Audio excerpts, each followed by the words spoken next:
Some new people here tonight. Welcome, everybody. Thank you for coming. And we really appreciate it. Very fun group, right? Those of you that were here last time. So I think we'll start tonight. The commissioner has graciously agreed to just do a little introduction. Commissioner Chris Herrick. I don't know if you've all met him, but I think maybe we'll let you introduce yourself, and then we'll have everybody go around the room and introduce themselves, so you can just make a face to a name. And I just want to say too, Tom Decker had to make a quick trip to the Midwest, so he is up here on Teams, and he'll be joining us through most of the meeting, I hope. Thanks, Chris. Hi, everybody. Thanks for coming. I appreciate it. This is new for me. It's also kind of a new process for the agency, but I appreciate everybody jumping in. I've read the minutes.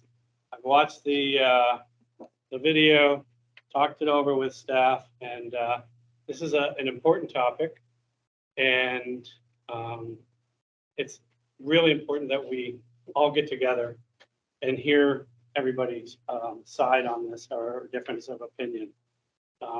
That's how we're going to come up with the best product. I guess just want to, and I'm not going to read them all, I just want to reiterate the importance of some of the ground rules that we've talked about, you've talked about, but I sent them out in an email ahead of time. And we want everybody to feel comfortable participating and being part of the group and being able to share their thoughts. And that requires everybody to listen respectfully.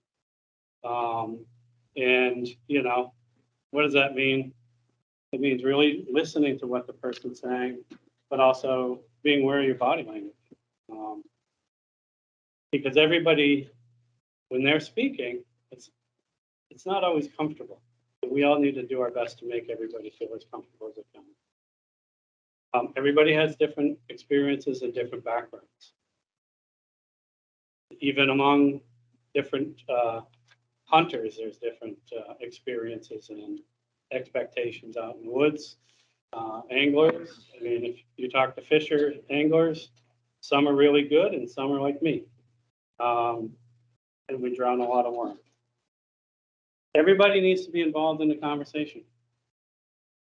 The way it's being facilitated does that very well. And everybody, including the department and each other, will make mistakes at some time. It's really important that we understand that none of us are perfect, and to not focus on the mistake, you know, and just move forward. Your words do have effect on other people.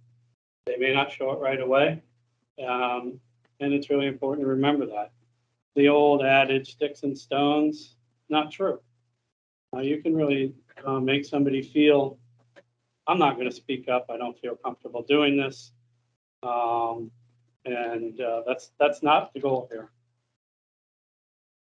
I would also ask, and this has been something that's been really cool for me as commissioner, is I've gotten to meet a lot of people. You know, I came from public safety. And so I had to get to know a different group of people that I worked with for 20 years. And it's been really intriguing for me to learn the differences of opinion, things I never thought of. And so I drive an hour each way. And I spend a lot of time thinking about the conversations I have during the day, the emails I've gotten, and I do a lot of processing. I'm throwing money away because I have Sirius XM, but it's not on because I think better when it's quiet. And there's no quiet in the National Life Office building. And so meeting different people with different opinions has really become refreshing for me. And, you know, there's just some ground rules that are even outside this meeting. like, let's not post comments about the meeting or other people. Because everything we put out there gets around to everybody eventually. And that's one of the reasons I generally don't do social media. Because it lives forever, by the way. And let's focus on the goals and the objectives. Let's remember why we're here.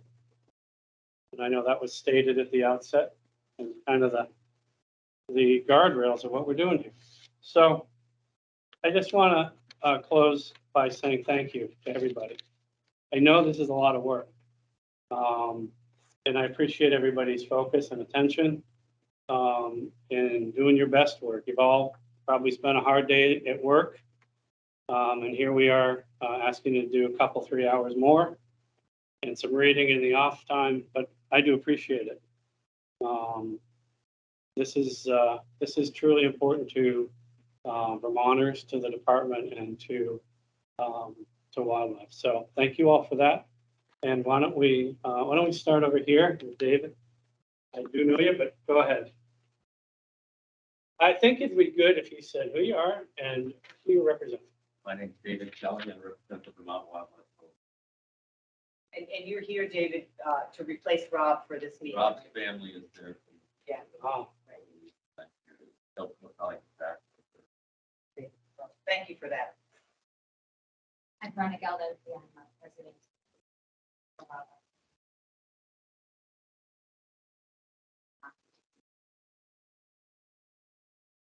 You need to just speak up so that the microphones can pick it up for Tom. That's good. Hi, I'm Joanne Borbo. I represent HSUS. We actually met when you were with the Department of Public Safety. There, I also chair the statewide Vermont disaster response. oh, yes. Nice to see you again. Hi. State Representative Amy Sheldon. I represent Middlebury and legislature. Chair the House Natural Resources Fish and Wildlife. Thank you for coming in.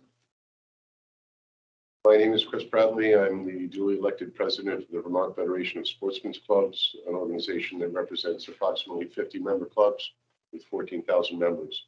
I was not able to make the first meeting. I was in Ohio at the Camp Peary National Matches. I was my stand-in with Scott Chapman, president of the Sportsmen's Club of Franklin County. I have gone through every reading. The only thing I have not seen, because it only released at 4/28, was the video. So I'm looking forward to reviewing that. I'm very honored to be here. I just want to stop. And Chris, I just want to take the time to mention that one of his colleagues, Evan Hughes, who many of you know, passed away fairly suddenly and not so long ago. I think in this data. So my condolences in person. I haven't seen you since then. So it's a huge loss. He was a force in Second Amendment Article 16 and sporting rights for years.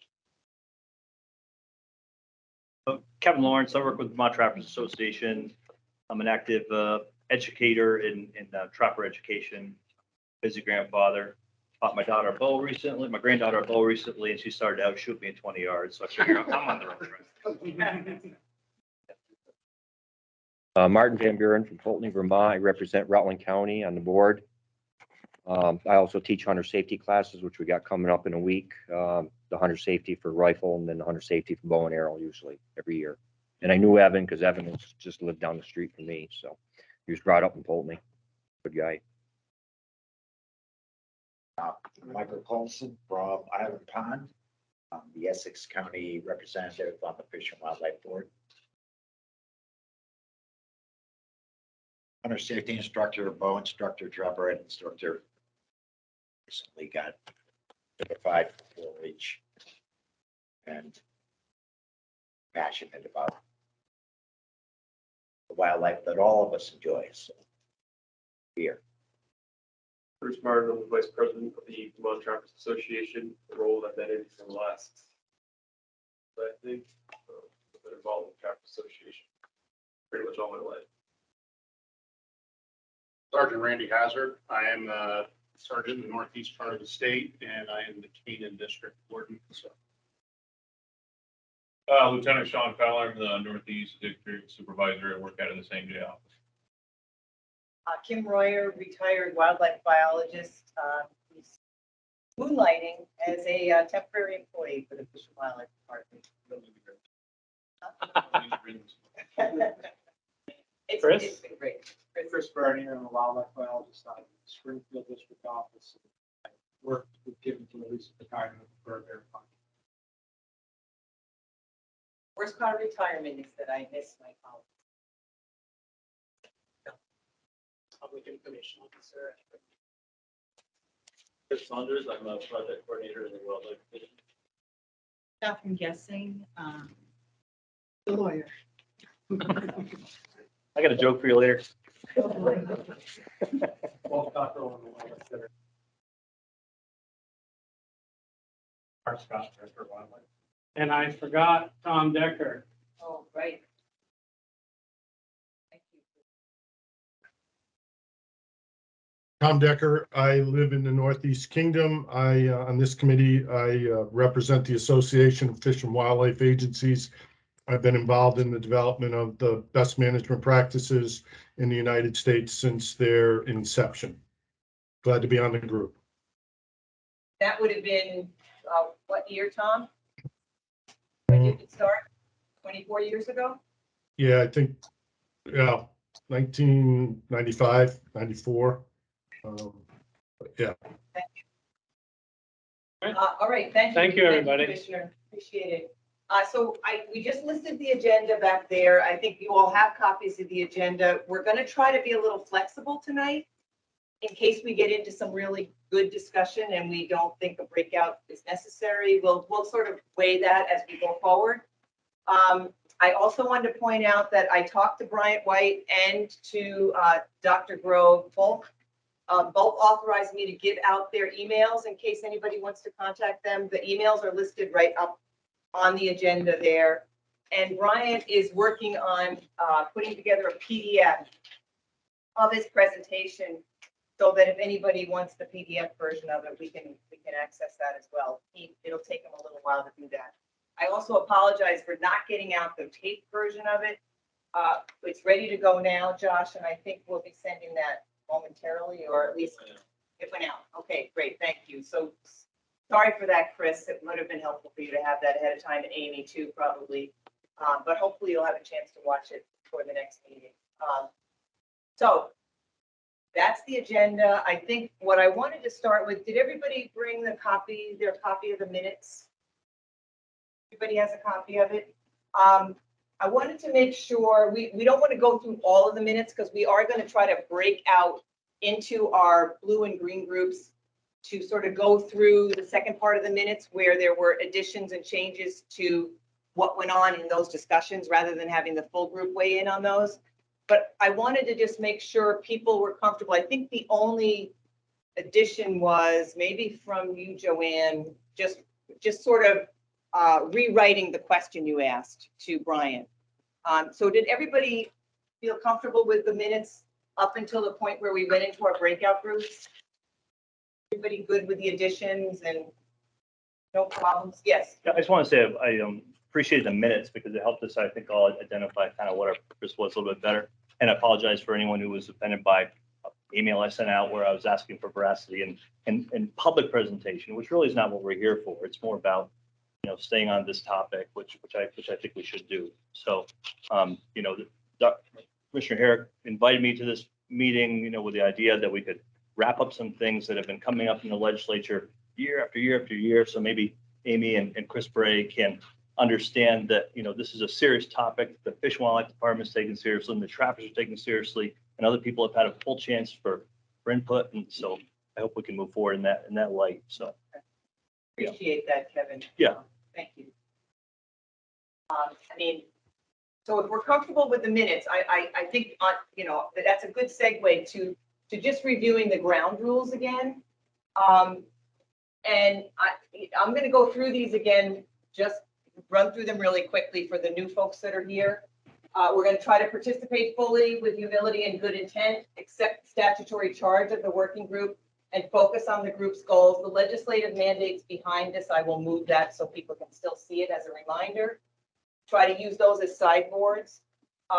try to listen respectfully, appreciate that all the group members are coming to the meetings with different experiences and different cultural backgrounds, so that it's, finding common ground is going to take some work. And I think the rubber's going to meet the road in this particular meeting today. Be careful about assumptions and generalizations based only on your experience and background. Be open to hearing and learning from others, and be open to changing your perspectives. Stick to one conversation and include all members in that conversation. Understand that your word choice and tone impact others. Differentiate between opinion, which everyone has, and informed knowledge, which comes from sustained experience, study, and practice. We're all bound to make mistakes, and I will say that I may not pick up on some of these nuances. If something somebody says makes you feel uncomfortable, feel free to bring it up in this meeting, and be open about feeling uncomfortable about it. Do it in a respectful way, but I'm sorry if I don't pick up on it. I will try to going forward, but if I don't, feel free to raise the issue yourself. Understand that there's different approaches to solving problems. Refrain from broadcasting the comments of individual members in public communications, such as emails and social media, and begin from a place of forgiveness, which was added, thank you, by you, Kevin, at the end of the last meeting. Tom, did you have something you wanted to say? Sorry, thank you. Not about the ground rules, Kim. I just did have a question for clarity in the minutes, and it's just real quick. It was related to, and I don't know if it was in one of the breakout groups, but it says defense of property. And then it says group agrees it does not fall under the legislative mandate, as the board doesn't have authority to change the defense of property. It's in statute. So just for my own clarity, defense of property is a motive of trapping. And the public who traps during those open seasons when they're licensed and pursuing fur bears in the fall and winter are often assisting landowners or people with property issues. And I was just looking for clarity. Are we saying that to trap a trapper trapping with that motive won't be covered by whatever it is the group does develop? I'm not certain what we will develop, but is it that motive for a person using a trap isn't covered by whatever we'll develop? I'm just looking for clarity. And I think that was probably part of the blue group discussion. Does that ring a bell to you, Sean? Joanne, I don't know if either of you want to, and anybody else who was in the blue group want to comment on what you were thinking around that. Brenna? Talked about it as well, but I would, Morgan wants to. Correct me if I'm wrong, Joanne, this is how I remember this conversation. It was as simple as, because the 4828 covers nuisance fur bears and the landowner exception for that.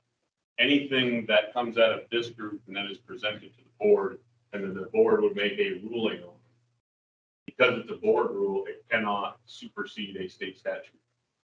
That was most of that conversation, however. Commissioner, not to put you on the spot, Commissioner. Sorry. Yeah, I'll repeat the question. The question was about whether we were saying, it came up in one of the breakout groups that because nuisance trapping falls under a statute, that the recommendations that this group makes to you could not supersede what's in that statute. But I suppose there could be a suggestion to you that there be some legislative changes. There's no guarantee that that could happen, because it really depends on what the legislature wants to do. But that recommendation could still be made to you, I would assume. That's correct. And we would have to assess that, and then conversation with the legislature if we wanted to move forward. Right. Okay. So I guess, does that, I mean, it's clear as mud a little bit, Tom, but does that sort of give a sense of? No, I guess that's helpful. Yeah, I just was trying to understand the context in which it was being discussed. My observation is this, and we'll do whatever the commissioner, I think, believes is helpful, but if we're talking about the use of traps, and we're trying to talk about selectivity and humaneness and appropriateness and all the context in which we're having a conversation, and the conversation is really about trapping during a 2 to 4 month period by a group of licensed people who have generally gone through an education course rather than 12 months a year as used in Vermont by people who need to use traps. And we're only trying to address animal welfare from, September through April by a select group versus the activity universally as it's performed in Vermont for a variety of purposes by a variety of people. Those are the two spectrums of trap use. And I'm okay with going wherever the committee wants, but that's sort of where my confusion came on that narrative, because defense of property is a motive. That's all. And that motive is pursued by the people in the fall and winter as well. That's all. Okay, So thank you. so Brenna, do you want to follow up and then and then? Well, as you know, this has been an issue for protect our wildlife for years. Title 10, 48, 28, just being so A, dangerously broad, and B, whatever recommendations we might come up with as a result of these working group meetings. It's a shame that landowners, will be exempt from them. So they can still use tooth traps, they can still use neck snares, they can pretty much do anything. So I would really be interested in seeing whatever we come up with, to have it applied to landowners trapping in defensive property. I was told by a warden like 10 years ago that a raccoon could be pooping in my garden and I could kill that raccoon in the middle of summer, when she's got cubs. And it's true. The warden was absolutely right. So not only is the statute really broad, reporting, but the landowners are completely exempt from all trapping rights. So that opens up a huge door for a lot of unethical practices for people who don't really maybe trap that often. They're not up to date on BMPs, and so that's been something that Protect Our Wildlife has been focused on for years now with the department.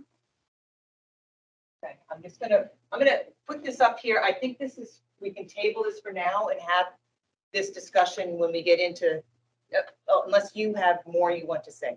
I just have a little bit more clarification, and it came up in the context. Basically, what the blue group did was took, and Sean Fowler, I'm kind of telling you what happened here because you had questions about this in the beginning.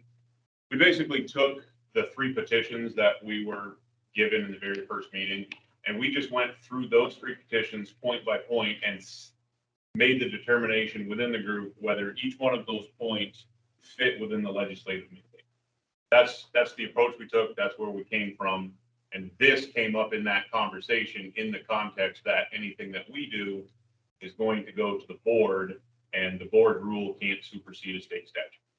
That's as complicated and simple as it was. Thank you. So I added it to a flip chart.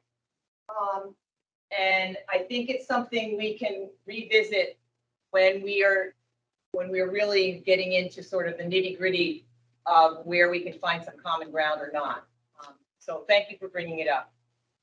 Other than that, it sounds like up until the point that we went into our breakout groups, everybody's okay with the minutes.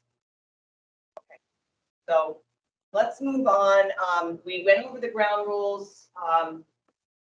The decision-making, again, I just want to remind folks, this is really, we're looking to find consensus, and it doesn't necessarily infer like unanimous enthusiastic support, but really just like all the members of the working group can support or agree to, or even just reluctantly accept where we're headed.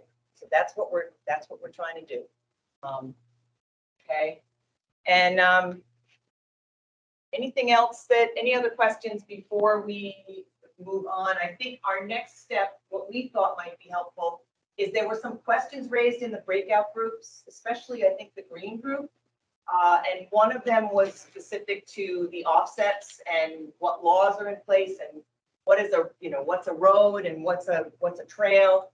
And Catherine has very graciously spent some time trying to pull together existing laws around offsets, and is willing to, or has put together a short PowerPoint presentation, which she will give, and then we'll answer any questions related to that, just to find some baseline there. You want to do it from back there, Catherine? or- No, I'm gonna actually stand up so I project. Okay. So, or do you want, so you have to, do it, does somebody need to forward your slides in? Okay, Chris can do it. Okay. Tom, can you see the, Unless can you see people the want screen? me to stand in the front. Yes, I can. Thank you. Okay, okay. When you want me to jump in. I don't. Okay. Yeah. So, can everyone hear me? Can you hear Catherine, Tom? Yes, I can. Thank you. Thank you. Okay. I thought it might be helpful to just go over some basic Vermont law that may be relevant to trapping setbacks. And I'm going to give this presentation with a caveat. Chris Saunders helped me compile some of the other state laws, and we may have missed something. I may have missed something in going through the Vermont laws as well. So if anybody knows of other laws that are out there that may be applicable, please share them. Maybe it doesn't have to be today, but we can, if I subsequently find something else that might be applicable, I will distribute it to the group along with the platform. So I'm going to start with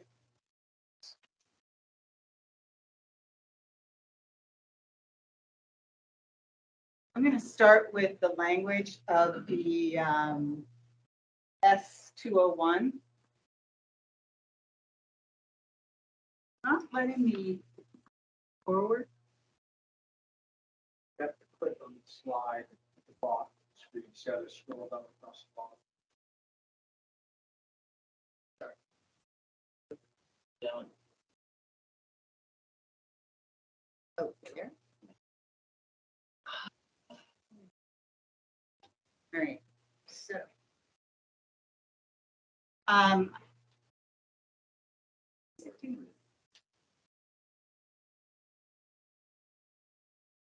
It's not translating. What's on my screen, not on there.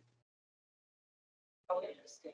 So the first thing that I wanted to talk about was the language of S201, which essentially states that the working group is looking for recommendations. How many state employees does it take to run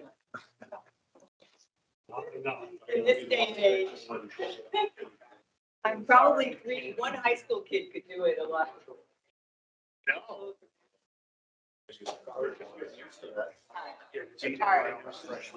You got it? Thank you. Sorry about that. Just to remind ourselves that that the language of S201 focuses on requirements for the location of traps, including the placement of traps for purposes other than nuisance trapping at a safe distance from public trails, class 4 roads, playgrounds, parks, and other public locations where people might be reasonably likely to recreate. As background, landowner permission is required. Notice and permission is required for trappers to trap on private land. They have to notify the landowner of the intention to trap and also the location of traps. Landowners can revoke permission at any time. And this principle also applies to municipal lands. Catherine, can I talk about how I do that? Like the whole group? Is it, I don't know if you want comments now or questions or anything, but. I don't, Comfortable, I think. that's fine. Yeah, If people have, So notice sounds kind of like me just taking what I want, but actually what it is I trap on farmers' lands where they own about 2,000 acres. if I try to find that farmer and get him off the tractor or out of the truck, he's gonna be grumpy with me. He knows I'm coming. So I send him notice in the mail. The same is true of the timber companies that own, hundreds of acres in the area where I live. I send them notice and they can obviously revoke that notice anytime. I rarely get phone calls about it. But when I see them at the county fair or whatever, they're all happy to talk and say how to go. So that's how notice is used as opposed to like written permission or something like that. And it's really common for landowners to get that thing in the mail and say, oh, you again. Okay, yep, glad you're there. Thanks for telling me. I have one farmer out of 6 in my little valley who calls me to talk about it. And he's like, yeah, I'm having a lot of corn damage down on this field and you need to focus on those beavers down there. And he says, I lost $4,000 in that one little patch. And I'm like, yeah, I'm over it. But so that's how notice is used. Okay. But I think the more relevant issue is like our town in Greensboro, where we have thousands of acres, which are privately owned, but riddled with hiking trails. In fact, the select board and the conservation commission produce a map outlining those hiking trails. But nothing is said about the location of traps. So, part of what I was trying to say here is that municipalities they can't regulate hunting, fishing, and trapping, but they have the authority to control all activities on their property. And that's been affirmed by the Vermont Supreme Court. So if a municipality owns a piece of property and it wants to, I'm not talking about the Okay. Freeman family, for example, in Greensboro, owns thousands of acres. The Downing family in Greensboro, the Stoner family. and own they thousands all of have the authority to prohibit trapping on their property as a private property owner. But if they don't want to prohibit it, the question is, will there be notice to hikers? This is what you all are going to discuss today. I'm not here to tell you what your opinion should be or what your discussion should be. All I'm trying to do is give you background for the legal framework of what that's kind of related to trapping in Vermont. And then we also compiled a number of, setback laws from other states so that you can look at that. But because there won't be notice to hikers, that's why we're talking about that. Notice to landowner, yes, notice to hikers, no. Right, I'm not here to argue with you. I'm not part of the working group. So you should have that discussion with your group. All I'm trying to do is to tell you what the law is around notice and permission and authority to prohibit trapping. So I take your point. I understand what you're saying, but I think that's a discussion that you should have in your group and try to come to some agreement about how to address that issue. That makes sense. I think, Sean, would you want to say something? Sean had his hand raised. Sure. So when we talked about this in the breakout group for the group, when you pose it as the simple question of we should have setbacks from designated public trails, you can't argue with the logic behind that. Makes a lot of sense. The problem is it's not that cut and dry. That's kind of the point of everything that Catherine has put together in her presentation, because we're talking about so many different things because no one can give me what the definition of a public trail is, because it varies depending on who the actual owner of the property is, which is the point of the presentation that Catherine's giving, as a place for all of us to start. The law is pretty clear. It talks about places where persons may reasonably be expected to recreate. Which law are you referring to? That's S201. I'm talking about the 1 section 1A4. Right. That's the legislature asking for recommendations from. But the Lamoille Valley Rail Trail, obviously people are going to recreate there. We produce a map of hiking trails in Greensboro across all of these lands, Stoner land, Downing land, Freeman land. People are going to hike there. We know they are. That's why we put out a map.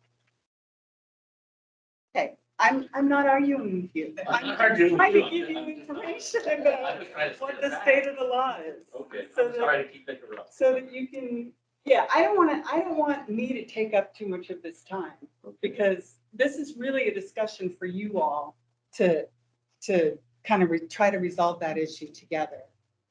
I'm just trying to give you kind of the background of what I found in Vermont law about what's a public trail, what's a trail, what's not a trail, that kind of thing. And there are some ambiguities there. So, you know, it does raise a bunch of questions, like pretty obvious questions that you sort of pointed out. And there are some definitions of trails. There are two major definitions that I could find. One is a definition that's in Title 10. It's very broad. It talks about land used for hiking, walking, bicycling, skiing, snowmobiling, recreation, transportation. So it is a very broad definition. It's also part of a statutory provision that requires the Vermont Forest Parks and Recreation to consult with the Greenways Council and map individual trails. And there is, they do that, and there are trail maps and guides that are online. And I'll send you the link so that you can look at those as well. The purpose of that statute was to sort of put information out there to help the public so they can find these kinds of trails. And there's another definition of trail, which is in the Title 19 and has to do with town trails. So these are trails that the select board designates. Usually they are either previously designated trails that were town highways, or it's a new public right of way that the select board has designated themselves. This is very similar to the definition of the Class 4 roads, and I will get into that. This is also a rule that the Department of Fish and Wildlife has, where we designate corridors for certain types of uses on wildlife management areas or department lands. I just put that up just for comparison, that there are different ways of defining corridors or trails. So one thing I think that might be useful to think about is, what's the definition of a trail? What is actually a public trail?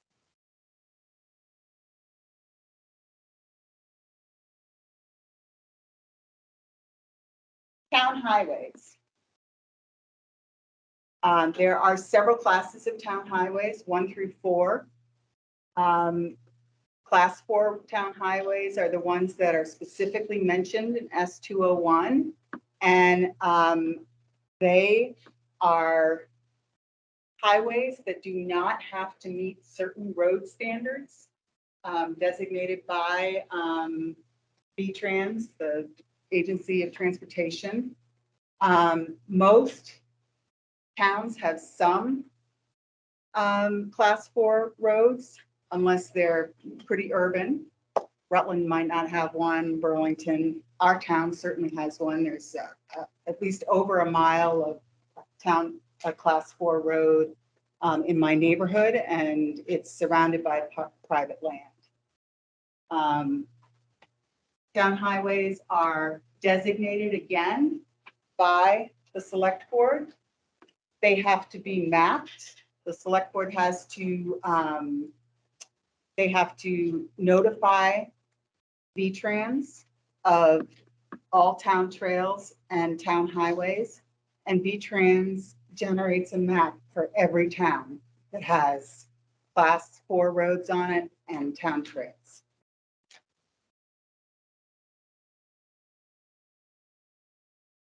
So what is public land?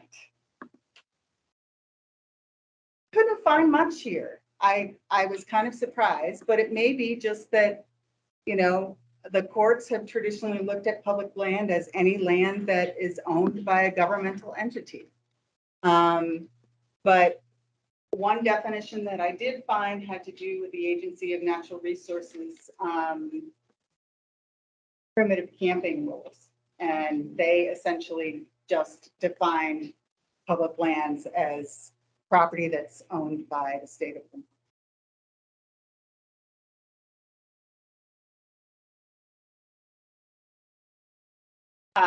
I won't spend much time on this.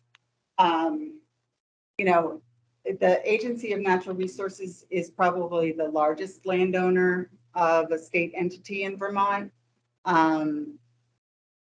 The Forest Parks and Recreation is by far the largest. The Department of Fish and Wildlife owns probably about 134,000 acres. We have just over 100 wildlife management areas, and most of those lands were purchased by with either Pittman Robertson federal funds or licensing funds, primarily sort of they're pretty much all open to hunting, fishing, and trapping. There are lots of conservation easements around the state that are owned by A&R. A lot of those easements do require public access, and they oftentimes mention things like dispersed recreation and hunting, fishing, and trapping as well.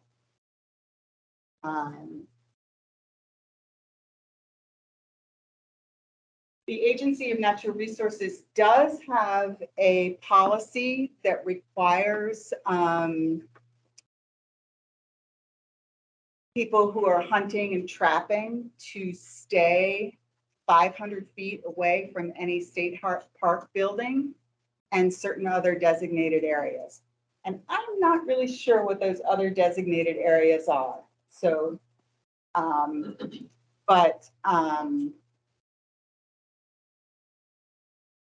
that's something that's actually out there as a policy and not necessarily a rule. And then I did want to spend a little bit of time on other state setbacks. Catherine, can you just go back to the one with the pretty picture? Yeah, I don't know if you went over that.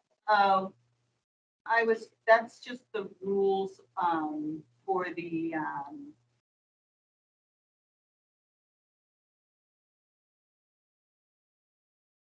authorized activities under the Vermont Fish and Wildlife rules, use of the fish and wildlife lands. Like the wildlife management areas. Yeah, wildlife management areas and also access areas. We have separate access area rules for those, which are primarily focused on fishing and boating, access to the public. So as far as we could figure out, of the 48 states that allow recreational trapping, 18 don't have state level setbacks. 2 have general setbacks with no minimum distances. 8 have setbacks that only address public roads, highways, or right of ways.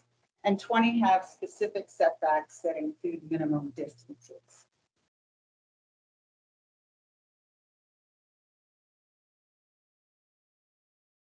Of the 20 that have minimum setbacks, I gotta go back, sorry. And you'll see there's some overlap here because there are some states that have both setbacks from outdoor infrastructure, some that have both outdoor infrastructure and public trails. So there's some overlap with those states that do impose minimum distances. And all of this is in that handout. So Some include roads, highways, road right of ways, and others include track or track sections. What handout are you talking about? I was just gonna say, King, it's right. Oh, I'm sorry.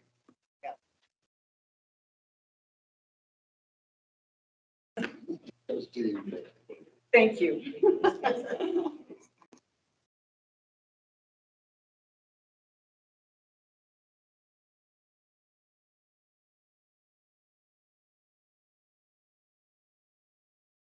So because I didn't want to take up too much time of your discussion, I just, as part of this presentation, I really just focused on the states that are closest to Vermont.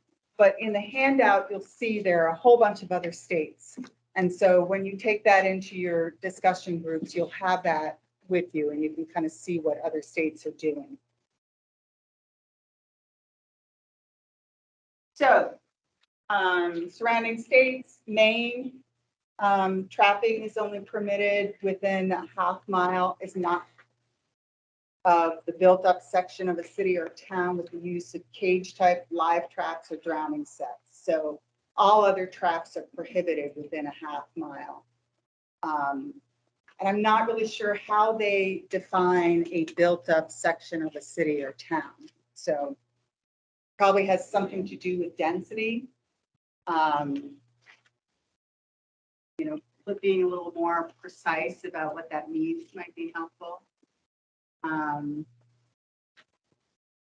In Massachusetts, it's illegal to trap in any public way, cart road, path, or any other way commonly used as a passageway for human beings or domestic animals. So that would cover a trail.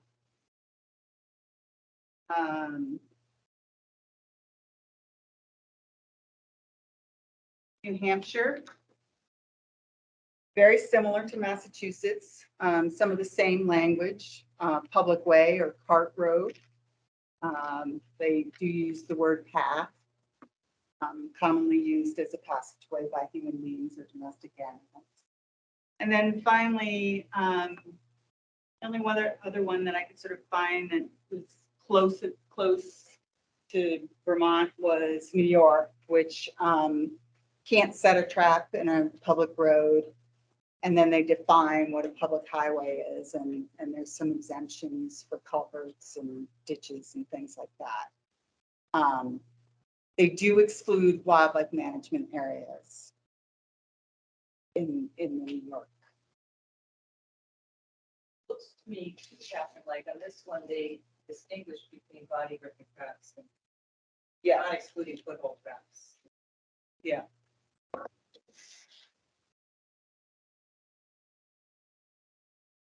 And sure.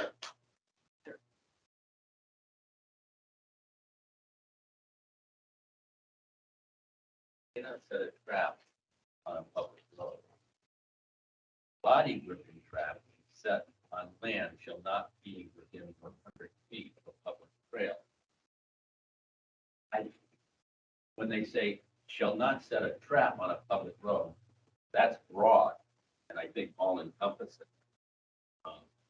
So a class 4 road, for example, would be a public road. And we have to do a little more research, I think, about public road, but they refer to body gripping traps with a setback specifically. I don't think it's very well written. I think it's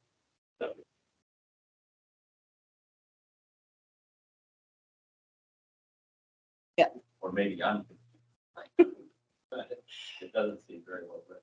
Yeah, I mean, these are just examples of what some other states have done. You'll see in the handout that I gave you that there are some other states that have a little more detail in them. But, you know, that's something that I think it's for the group to discuss. That it, Catherine? That's it. Thank you very much. Trying not to. Anybody take up have too any much other time. questions for Catherine? First, Catherine, thank you. This list is exhaustive. So I plan on looking through here after the meeting.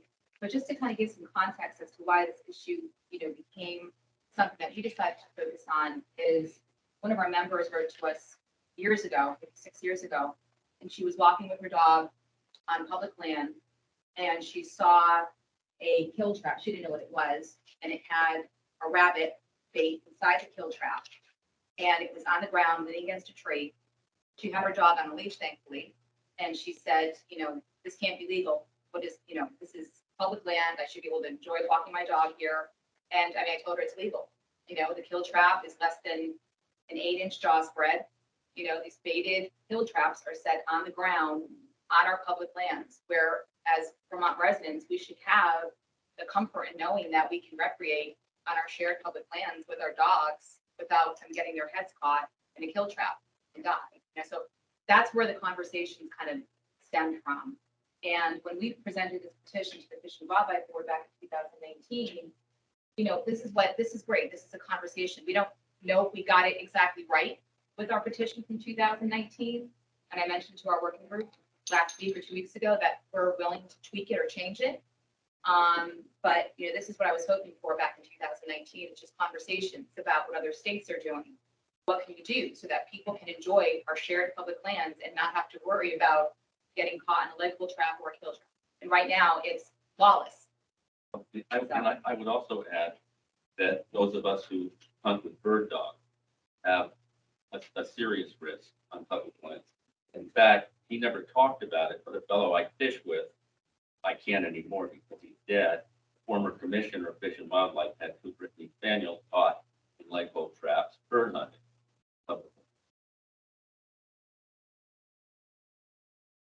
During hunting seasons, we know the way to wear blaze orange, and we can recreate safely. We can't do that.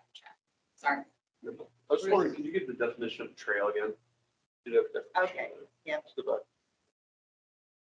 So pizza's delivered, so I don't know if you want to, been here for 10 minutes, I think. You want Oh, a quick break? Yeah, as soon as we're done here, we'll take a break and then, well, depends on, let's just do 5 more minutes, Mark, and then we'll, thank you.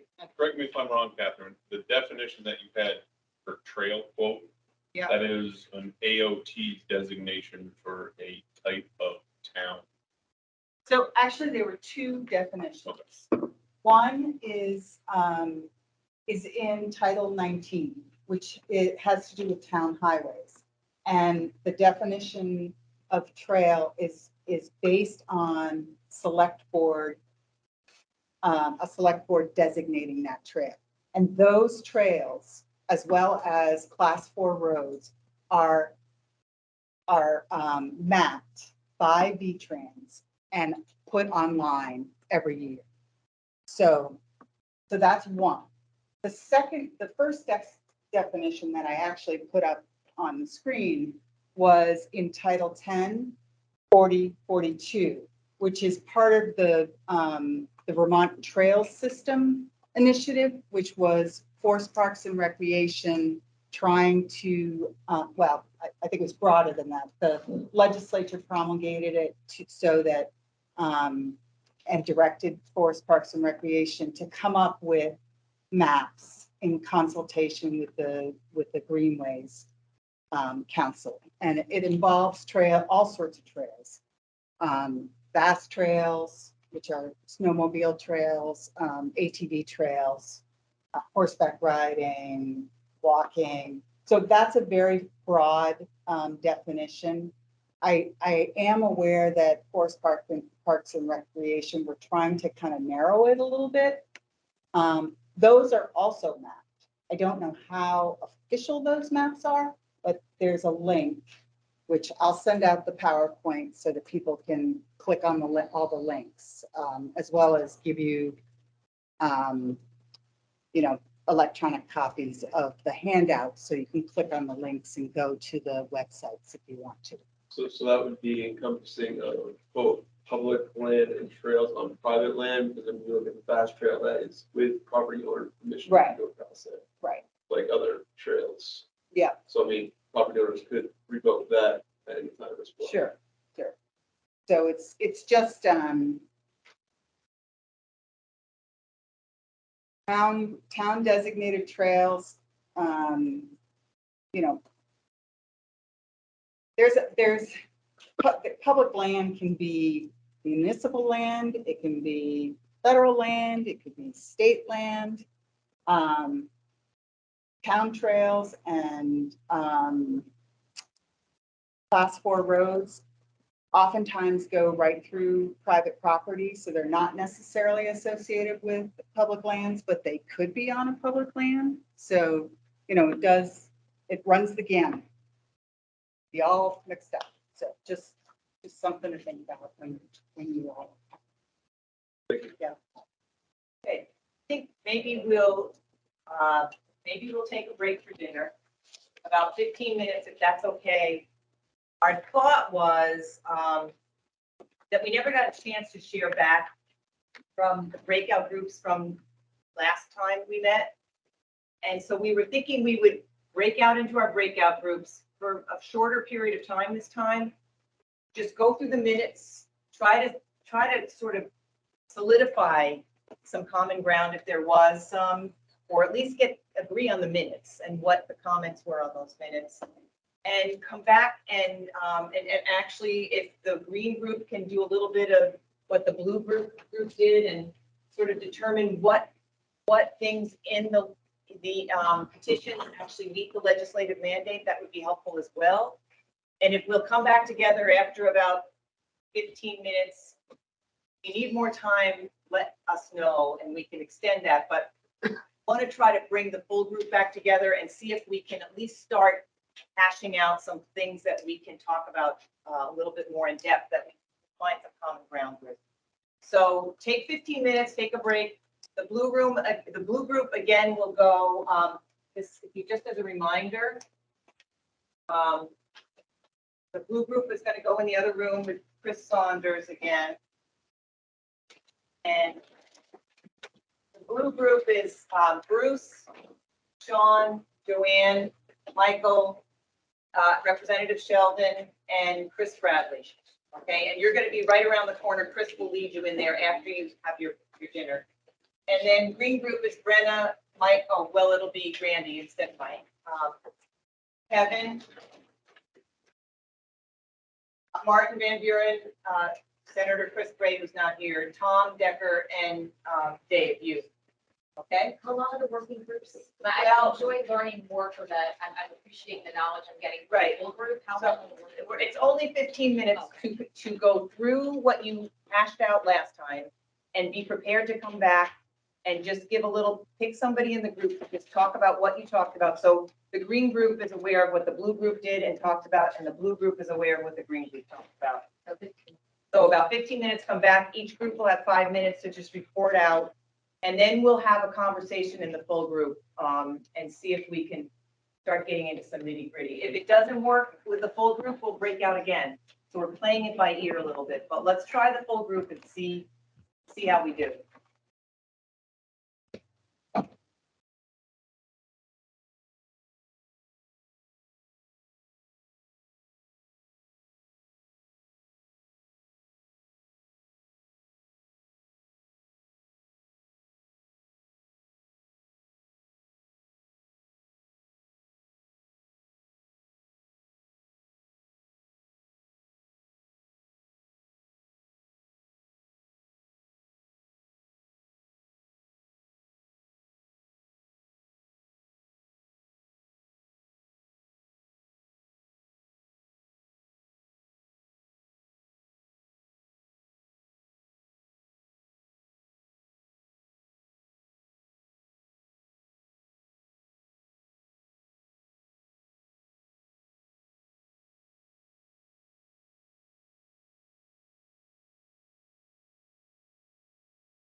Can you find are you? Is that? I'm assuming that door is open. I'll have to check. Sorry. I can carry your pizza.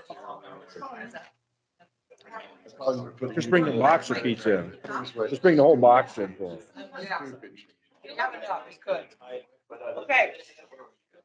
The blue group can follow Chris into the room that we met the last time, yep. And take your pizza with you, take another couple of pieces, come back and get more. Why are you looking at me and saying? No, that? well, I'm 'cause you're wasting ending your. I know. We got a long drive. The green group will stay in here. You get in front of me on the way on Route 2. Okay. I can't tell you how many times I pull over. It's no problem. Hit the blue lights. Oh, I won't do that. Well, no. Just do it.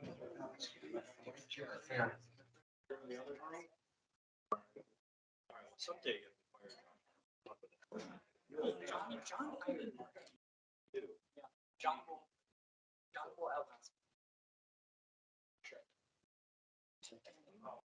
You know it's Monday morning when 1 a.m.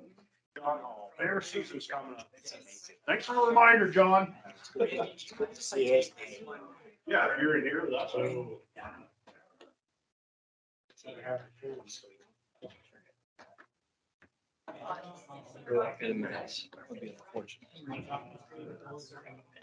I'm in here. And again, you're gonna pay the bill. Are there more minutes copies? Say that again?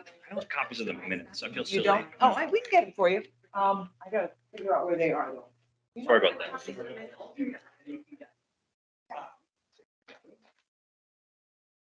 So you guys are welcome to pick your own facilitator and or note taker.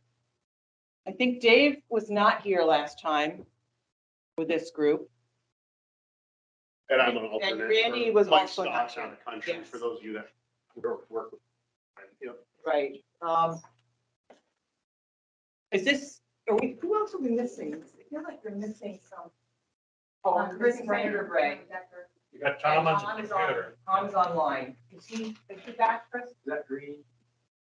Green, yes. You should be back on. Okay. There he is, yeah. Hey, Tom. So the goal of this, just 15 minutes, is to review the minutes, review the conversations and the changes that were made, the edits that were made from the last time, and just make sure that people are comfortable with what those changes say. And we don't really even have to make any edits to those if people are okay with it.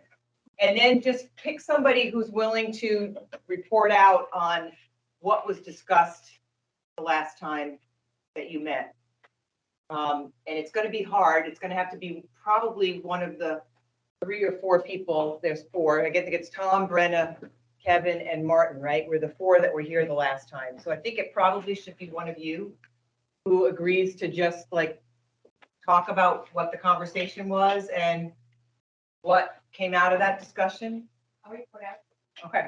Isn't it the same as just saying, well, what are the minutes? I mean, I don't understand. The minutes are what we talked about. Well, the minutes have been edited based on feedback. So you Yeah. need to make sure that you're comfortable with those edits. If those reflect the conversation that you had, then that's great. And you don't have, do you have copies of the minutes? Don't write with You me. don't either. You, Brenna? I have them on my. We have copies. I'll get you, but Tom, do you have copies of the minutes? I do have copies of the minutes, yes. If I went on and got my pad. I could look Josh should make copies. Because Martin doesn't have them, Kevin doesn't have them. with me. And I don't know if, Dave, do you have some? Dave and I will share. Okay. No, I take one though, if they are pretty small for my phone. Yeah, for yourself. You have it for yourself. Yeah. Because we could take Randy's and just make copies if we have a copy machine. No, I don't have it. Oh, you don't have them? No. Oh, I thought you. No, I said I take some if you had. Oh, okay. Okay, sorry. Are they electronic? Uh, Did you say they were hard? We're getting them. Yeah, we're trying to get them. I might have a copy in my file. I think Chris Bernier is gonna grab that. Chris. Oh, okay, okay. So it's hard for you to have a conversation about the minutes without the minutes. You want to I skip agree. to, you want to skip to talking about recommendations? We can, sure. I Um, mean, it's up to you guys. Yeah. Okay, so I would like to talk a little bit about, some of, Protect Our Wildlife and GMAT and HSUS's recommendations. To kind of get a pulse check on what Kevin thinks and Martin, and Warden Hazard. I mentioned it briefly during the earlier discussion about, body gripping kill traps set on land and the danger that they present. And as far as Before you start, Sure. I just wanted to ask, can I record this section for our transcripts? Is everyone okay with that? Sure. Yep. Before, and just Brenda, let me ask, the folks that weren't here the last time, do you have copies of the petitions? Yes, Okay, and you do, both Dave? from Okay, Protect Our Wildlife and the Trappers Association. yes, there's one from, which is not a petition, that's from Protect Our Wildlife, the Green Mountain Animal Defenders, and HSUS. From 2022 and That's the one right. from 2019. That's right, you've got it, okay. Yeah, I'm gonna go over the one from 2022. Okay, you have those with you, Tom? We talked a bit about, We can send them if you don't. You could send them. So Brenna, you go ahead, if there's something we need Yeah. to record, let Josh know, he'll well, record we it. kind of had a fruitless conversation about setbacks last time, so I thought maybe we could just talk about something else. So as far as I know, body gripping kill traps set on land are normally set for fisher or mink. Mink would be in the water, Okay, but on land would be your fisher, bobcat, raccoon. Not coyote, not fox. They don't put their heads in things like that, so they're generally not targeted with body gripping traps. Mink, muskrat in the water, and then your traditional cubby, like the one I think you described earlier with the rabbit, would be like a cubby for a fish or a bobcat. so I mean, our concern is that if one of these traps, baited traps, is set on land, even if it's less than an 8-inch jaw spread, it could still kill a non-target species, whether it's an American martin or a bobcat out of season, or a dog or a cat. A number of animals, a black bear could put their paw in and grab the bait and end up, with the conibear attached to its limb. So you can still trap fisher and mink and raccoon and other fur bearers using either cage sets or leg hold traps. We still use body gripping kill traps underwater, fully submerged for the BMPs. I think the BMPs per aqua does recommend that body gripping kill traps set in the water be fully submerged, that the animal cannot resurface, which is currently not a requirement in Vermont. So I wanted to kind of throw it out there and see, knowing that if a non-targeted animal gets caught in a body crushing kill trap, there is no releasing it, and it happens every year. What are your thoughts about restricting them to just use underwater? Still being allowed to trap fisher and mink and I think, well, bobcats, from what I know, are typically trapped with holes. So wouldn't impede somebody's ability to trap bobcats. But it would protect American martin that get caught in fisher sets and other animals. Is there any number? Um, Is there any proof or I any would number? say for bobcat out of season, average between 0 to 6 a year. Is that right, Kim? In Probably. that remaining part of December from the 17th to the end of the year? That's probably close. Yeah. The problem is that mandatory reporting is not required for a number of species. It's required for American martin because they're Vermont endangered. As of 2018, reporting is required for dogs and cats. So prior to 2018, we don't really have any data. If it's an out of season, they have to contact. Bobcat They caught have out of to season contact needs the to be warden. surrendered. Any out of season fur bear. Yeah, So, well. that's caught and killed. So for bobcats and otters, right, instead of pellet tagging, bobcat, otter, and fisher are all required to be tagged and the carcass is surrendered. So, you know, those bobcats that are caught incidentally to a fisher set, the trapper had no desire to kill a bobcat, and now we have, you know, incidental bobcats, or even worse, American martin. 2 were trapped in 2020, based on some records I have from Fish and Wildlife. So I guess I look at what are the benefits of using body gripping kill traps for these limited species, and do they outweigh all of the challenges that they present, especially to non-targets, where you can't release an animal if it's caught in a body gripping kill trap. So what are the benefits? I mean, if you talk about the biological imperative, I mean, fisher and mink really shouldn't be killed anyway, because they're vital predators in our landscapes from a purely science-based perspective. But for a recreational trapping activity, you still want to be able to trap fisher and bobcat and mink, but you can trap them other ways. So I will point out, Appendix 44, 4.14 mandates from December 17th through the 31st after bobcat season's ended, but fisher season's still open. Specifically, in order to minimize incidental bobcat harvest, anything bigger than 6 inches body grip and trap can't be on the ground, so they need to be 5 feet in a tree or in the water after that point.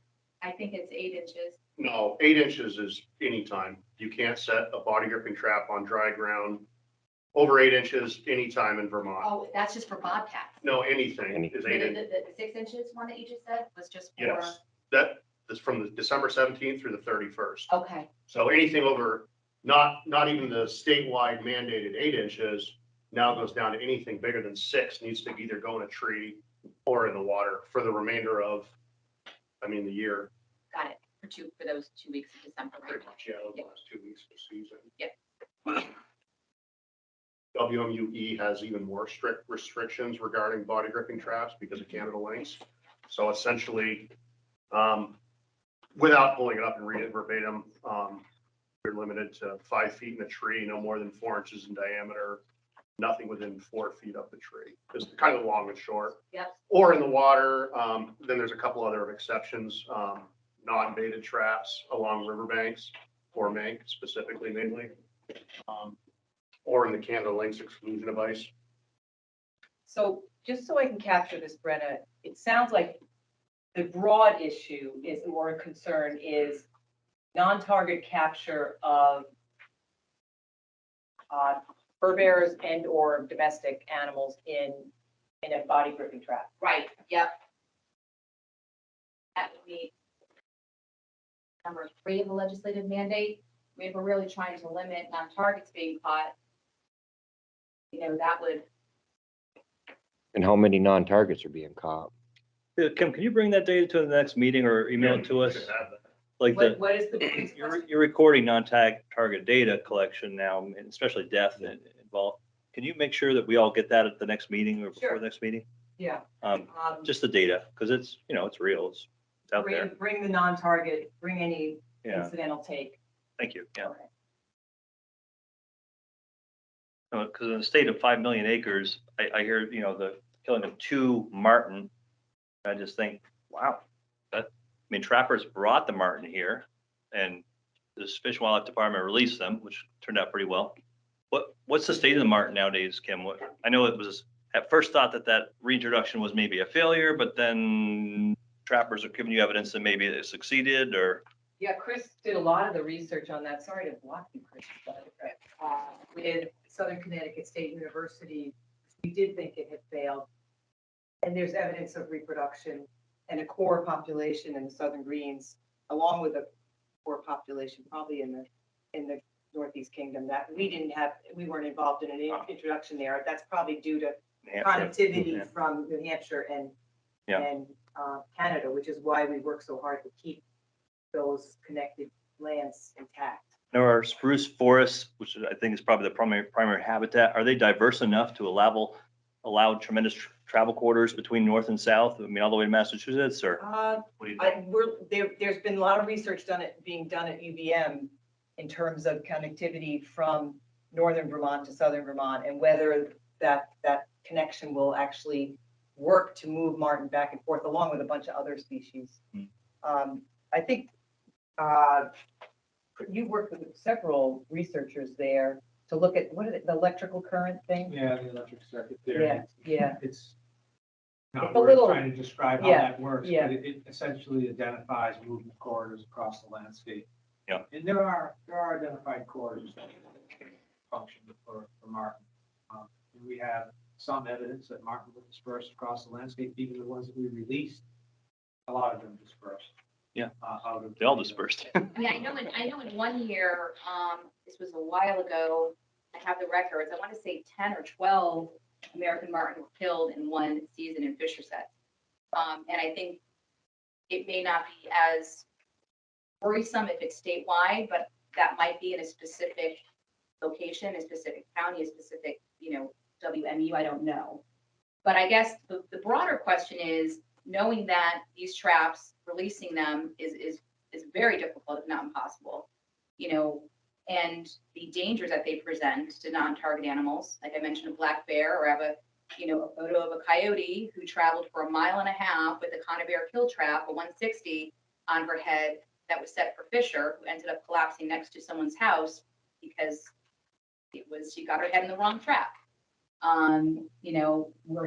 We always tell people indoor only cats. I am not a proponent of cats going outdoors, but as long as they do, there was a cat 2 years ago in Fairfax, Vermont, who was caught in a conibear kill trap and lost a leg. I mean, so it's not like a leg hold trap where you can release the animal, sometimes with injury, sometimes not. Body gripping kill traps set on land present a tremendous threat.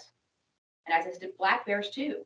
I mean, they can smell this food out, they can climb a tree, they can put their paw inside even a cubby set and get trapped. There's a photo of a black bear with a conibear kill trap stuck on her limb in New England, not in Vermont. Generally, in the month of December, our bears are hibernated too by then for the Fisher season. So I just, before we have to bring everybody back in here, I just want to make sure you guys are all comfortable with the minutes. Did we get copies? Oh, you get, sorry. I mean, I approved them earlier. I'm comfortable with them. But Did you see the edits though? yeah. Okay. That was, So you and red said- and green or whatever, blue, I think it was. Did anybody else have a chance to look at them? I I looked at it. know that there was a misunderstanding on my part that I thought we had some preliminary consensus around the VTA petition that Rob raised at the last meeting that we had. And I guess I misread the conversation because apparently POW is not supported. Rob was supportive, Rob was the one that brought it up. right, and he was other than one item. Right. I mean, just to clarify, we don't oppose them. I'm not going to fight them. I don't think BTA's recommendations are going to make trapping any worse. I don't think they're necessarily going to make trapping any better, but I'm not going to sit here and pick apart. I don't want to spend any more time on BTA's petition items because, as I said, I don't think it's going to make trapping any worse. I think some of them, we were asked by Fish and Wildlife to come up with recommendations that were enforceable and practical. And BTA having a recommendation for trap pan tension is not enforceable. You can't test if the pan tension is at 4 pounds versus 2 pounds. You can. You There's actually can. a tool. But our warden is going to actually, then, are they going to accidentally trip the trap that was set? They start. Animal welfare, but you're not opposed to moving it forward. No, we're not opposed to moving it forward. Um, And we think perhaps it'll make these traps perhaps less cruel, but they're still cruel. I mean, we don't think these traps are in any way, shape, or form good for animal welfare. And there are times when they're needed. A public health issue can be one of those times. I think farmers protecting livestock can be another one of those times. And back to Martin's question about mandatory reporting of incidental takes. If a black bear is caught in a conibear trap or leg hold trap, that reporting is not required. It's not. So there is some data that is missing as far as providing you with assurance that you need as to what kinds of animals are incidentally trapped, how many. There is a gap in data that is collected by Fish and Wildlife as far as incidental takes. But- Same It's goes for correct. an owl who's trapped in a lead hold or a conifer trap. That's not required. But one bear, maybe in the whole Northeast, you're talking one bear in 50 years or 100 years? No, there was actually a bear that was trapped last year in Vermont and the year before too. So And it was on- it is unlawful to take any big game animal, a variety of things to include a trap, snare, salt lick, jackknife. So since a bear is a big game animal, and if one were to be caught and killed in a conibear, it's already illegal if they were targeting that. But it would have to be reported. And then as far as, if somebody were to catch one in a full hole trap, the one last year that was caught in a foot trap, that's not anything that anyone's really able to release on their own. That had to be, I believe, if we're talking about the same one, it had to be chemically immobilized in order to, and we're not even talking a 400-pound bear. It was an 80-pound bear, but even that's it's not something that someone's going to be able to grab with a catch pole or something and release on their own without getting us involved, and then obviously a law incident created and some sort of documentation. You're saying that when this happens, Fish and Wildlife is involved, that the game wardens know about it and talk about it. Obviously, you're a small group of, Well, certainly should be. so, But it's not like this is happening all over the place. Is that true? I'm only familiar with the one that I just mentioned, the one that was in the foot trap that needed to be immobilized and then released. you've been working for what, 8 years or something? Is that Coming right? on my 10th year. 10th year? Yeah. But I guess all I'm saying is that it's not required for trappers to report when they trap certain animals, owls, hawks. Incidental to otherwise legal activity, if you're targeting a coyote, you trap an owl or a raven or a black bear, reporting is not required. So there is a gap in data that we've been asking for years. So the data that we have, I would multiply that probably by 5, to be conservative.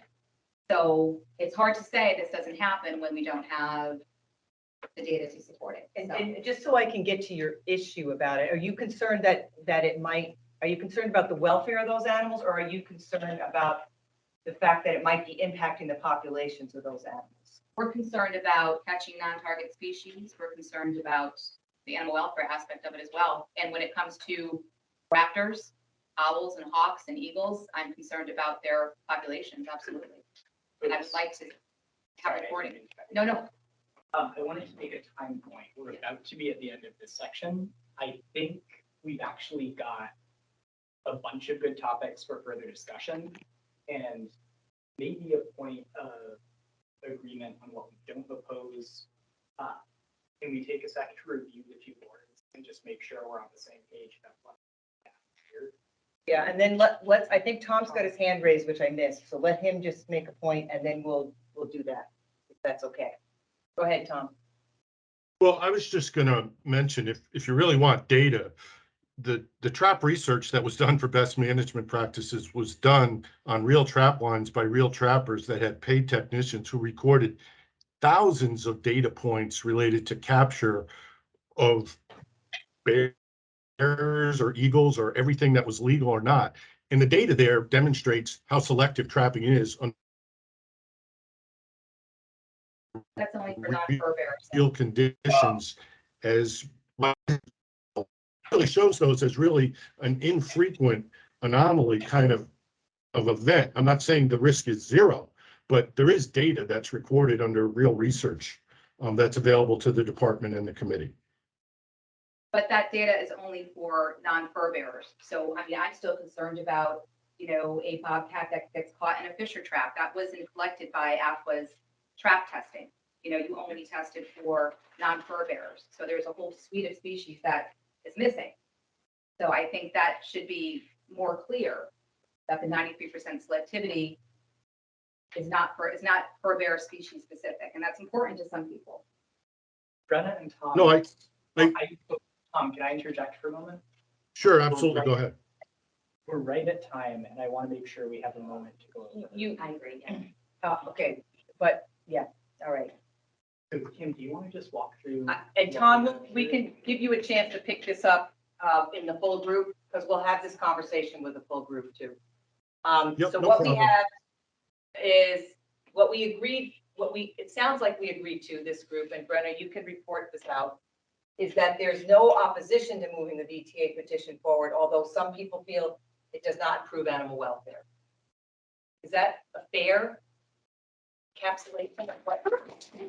Or if it improves animal welfare, it's de minimis. Say that? If it improves animal welfare, it's de minimis. That, what you Definitely improves. what you animal captured there BMPs. is, let me just see. I appreciate you actually asking me to do this, Josh. I want to make sure we all, so no opposition to moving the BTA position forward, although some feel it's not animal welfare.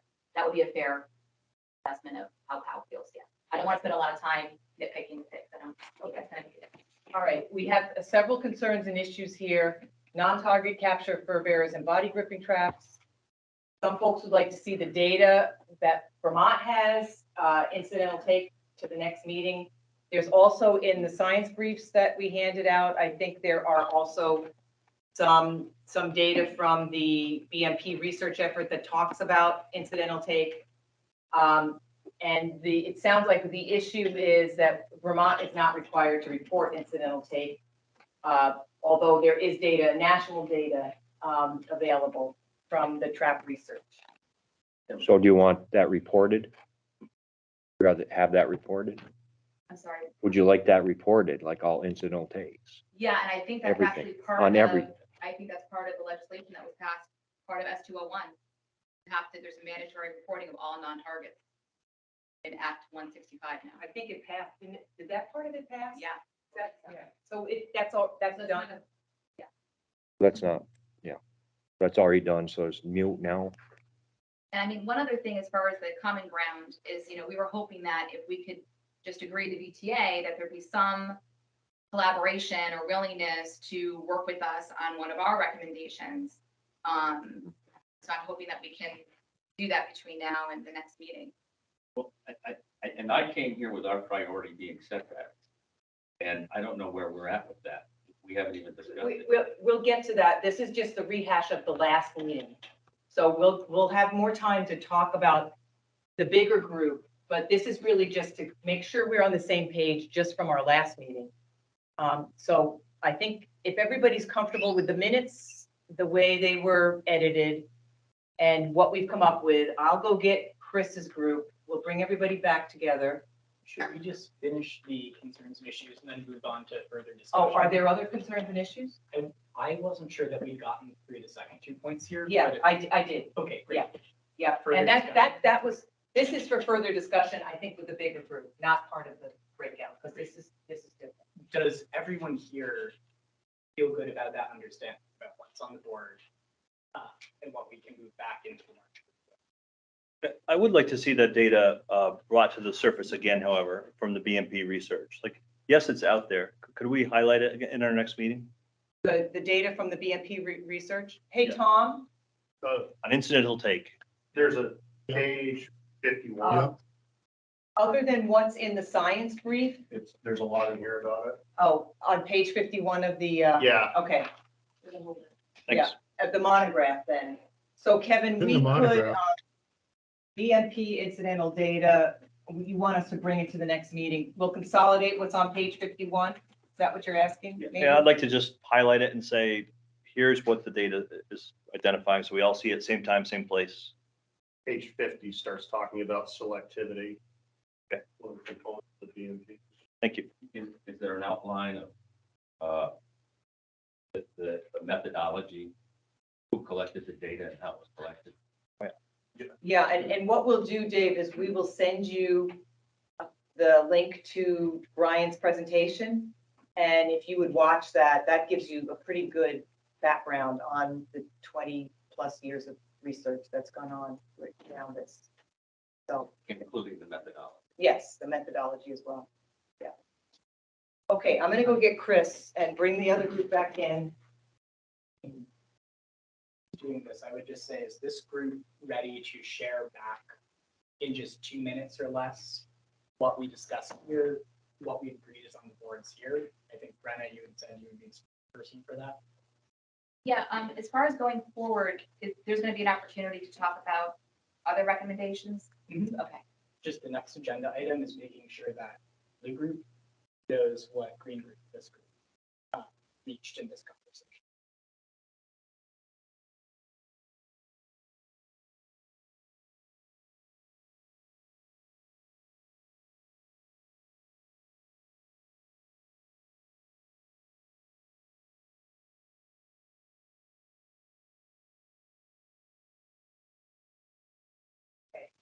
So that group needs 3 more minutes. I told them they didn't have the taskmaster that we Thank you, Josh. had. So if anybody needs to get up and stretch, now is the time. They'll, or if we want to keep going, we can do that too. If there's anything else people want to.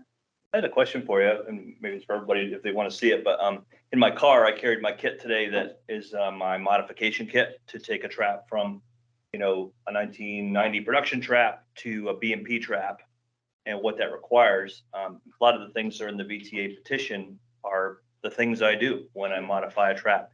We know that 80% of all traps in use now are already BMP compliant, but when I teach a trapping class, like I will on September 17th here in Montpelier, I am really sure to make sure every student modifies a trap correctly.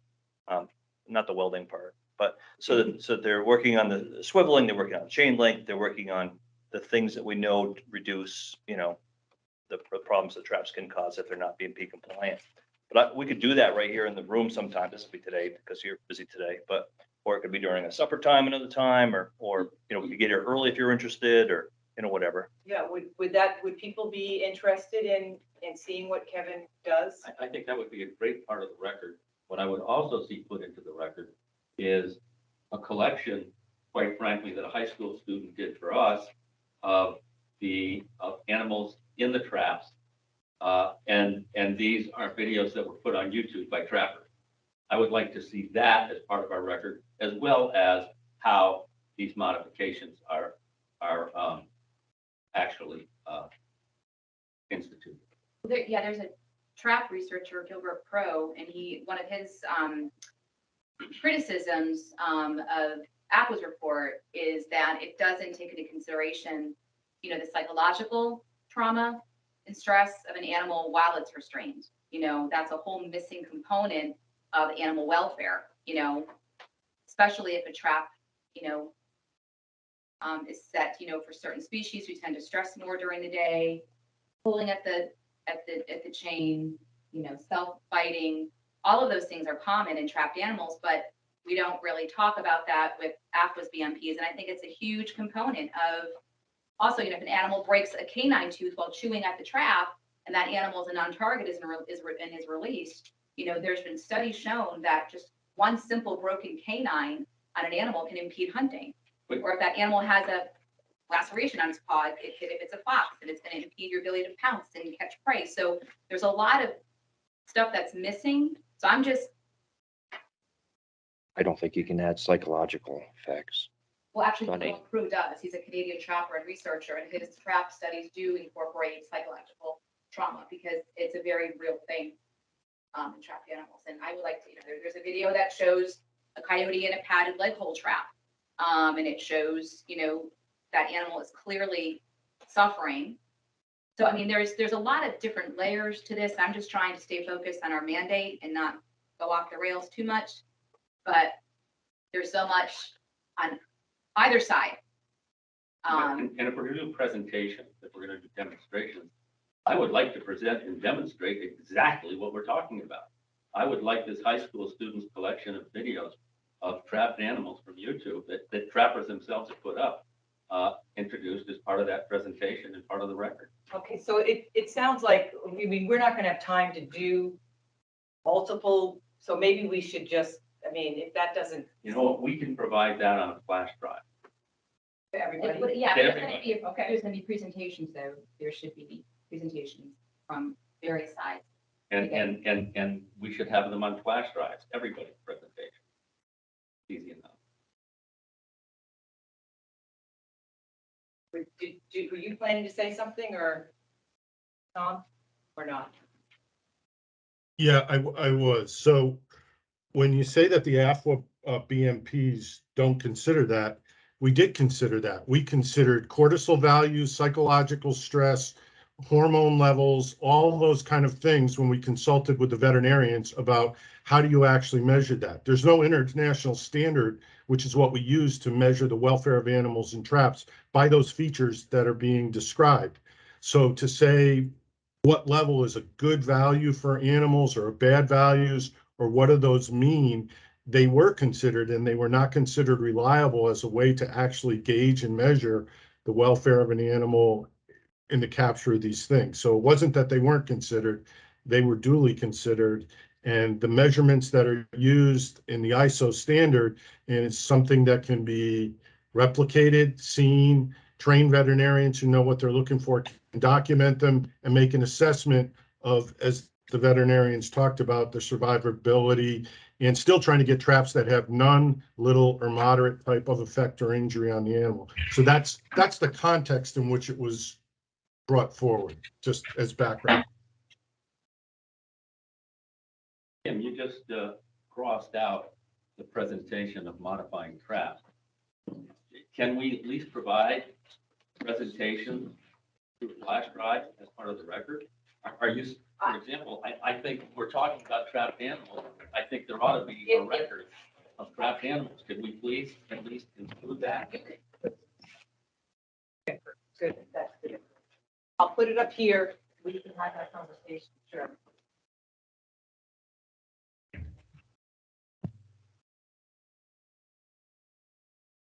Thanks. Yeah.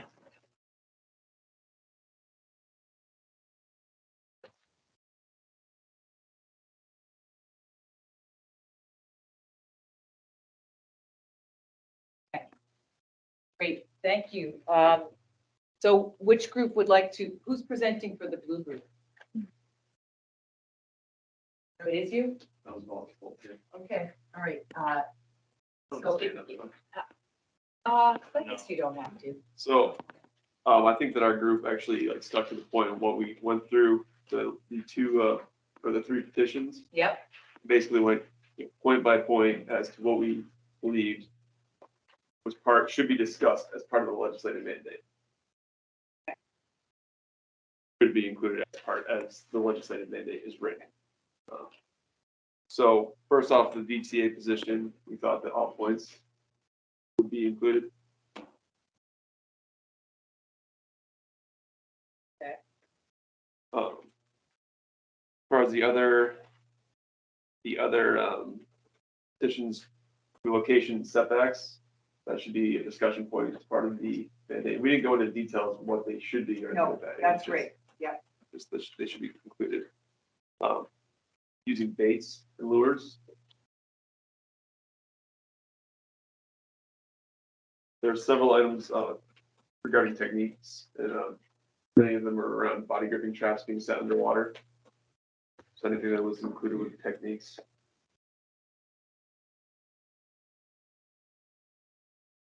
Methods of harvesting animals.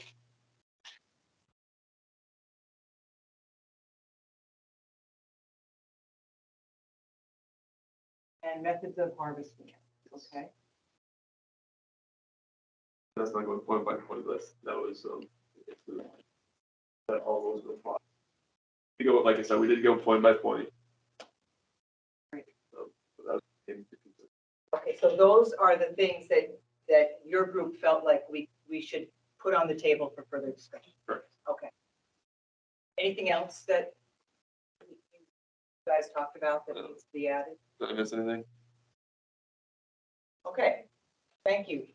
I think Brenna's going to summarize the green group's conversation.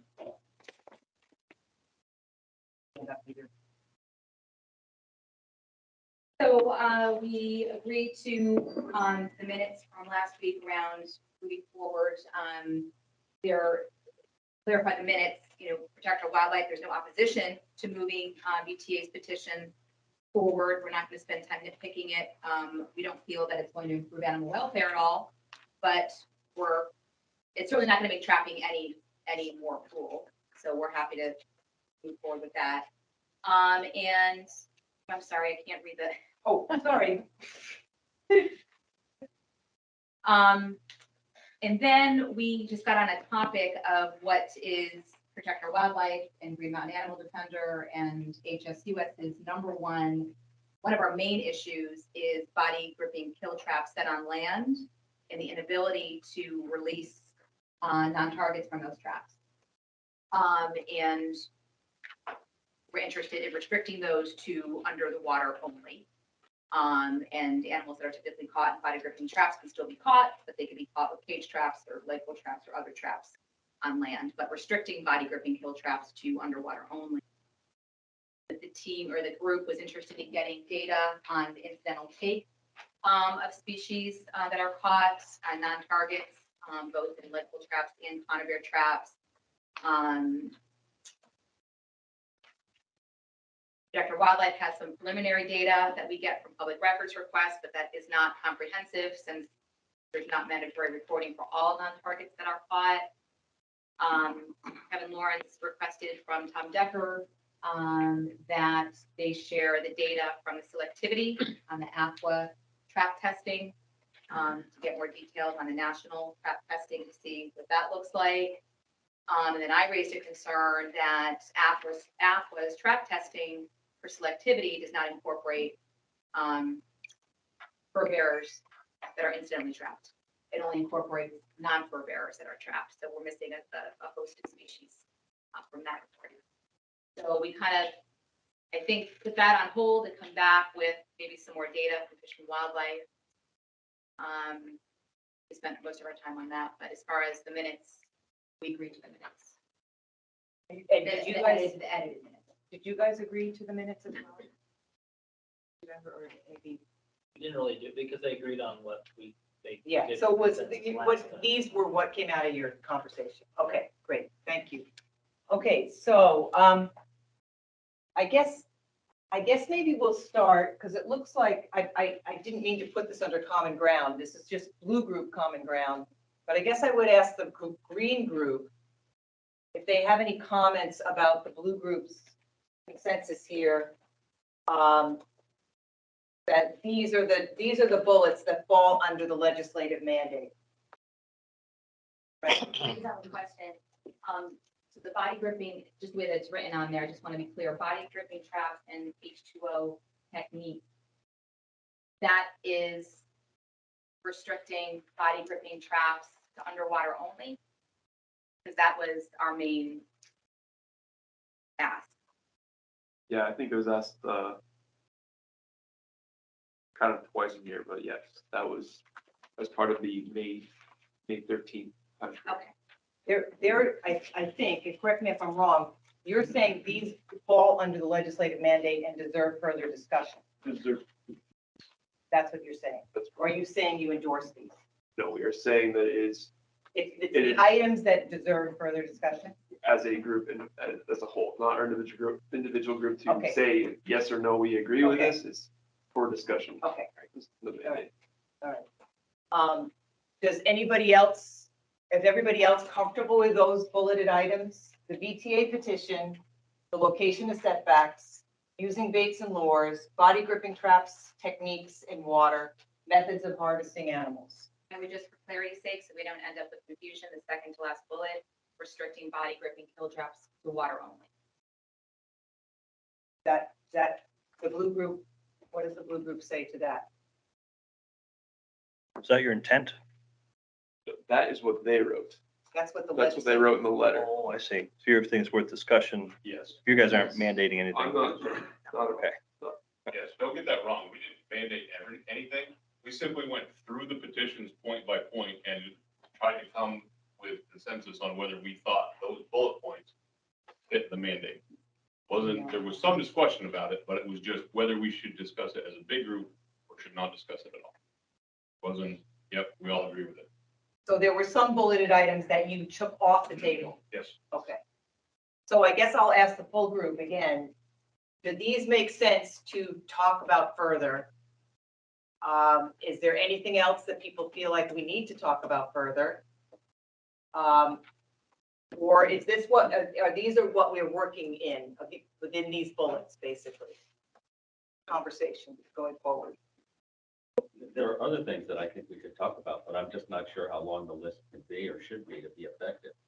Well, what that group did is go through the legislative mandate and try to determine from those 3 petitions, what items fell within the legislative mandate.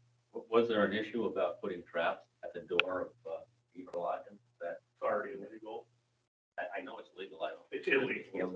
It's It's already illegal It's illegal. to block the entrance to the house. I thought there used to be a rule that they had to be 10 feet away, and that rule was taken away.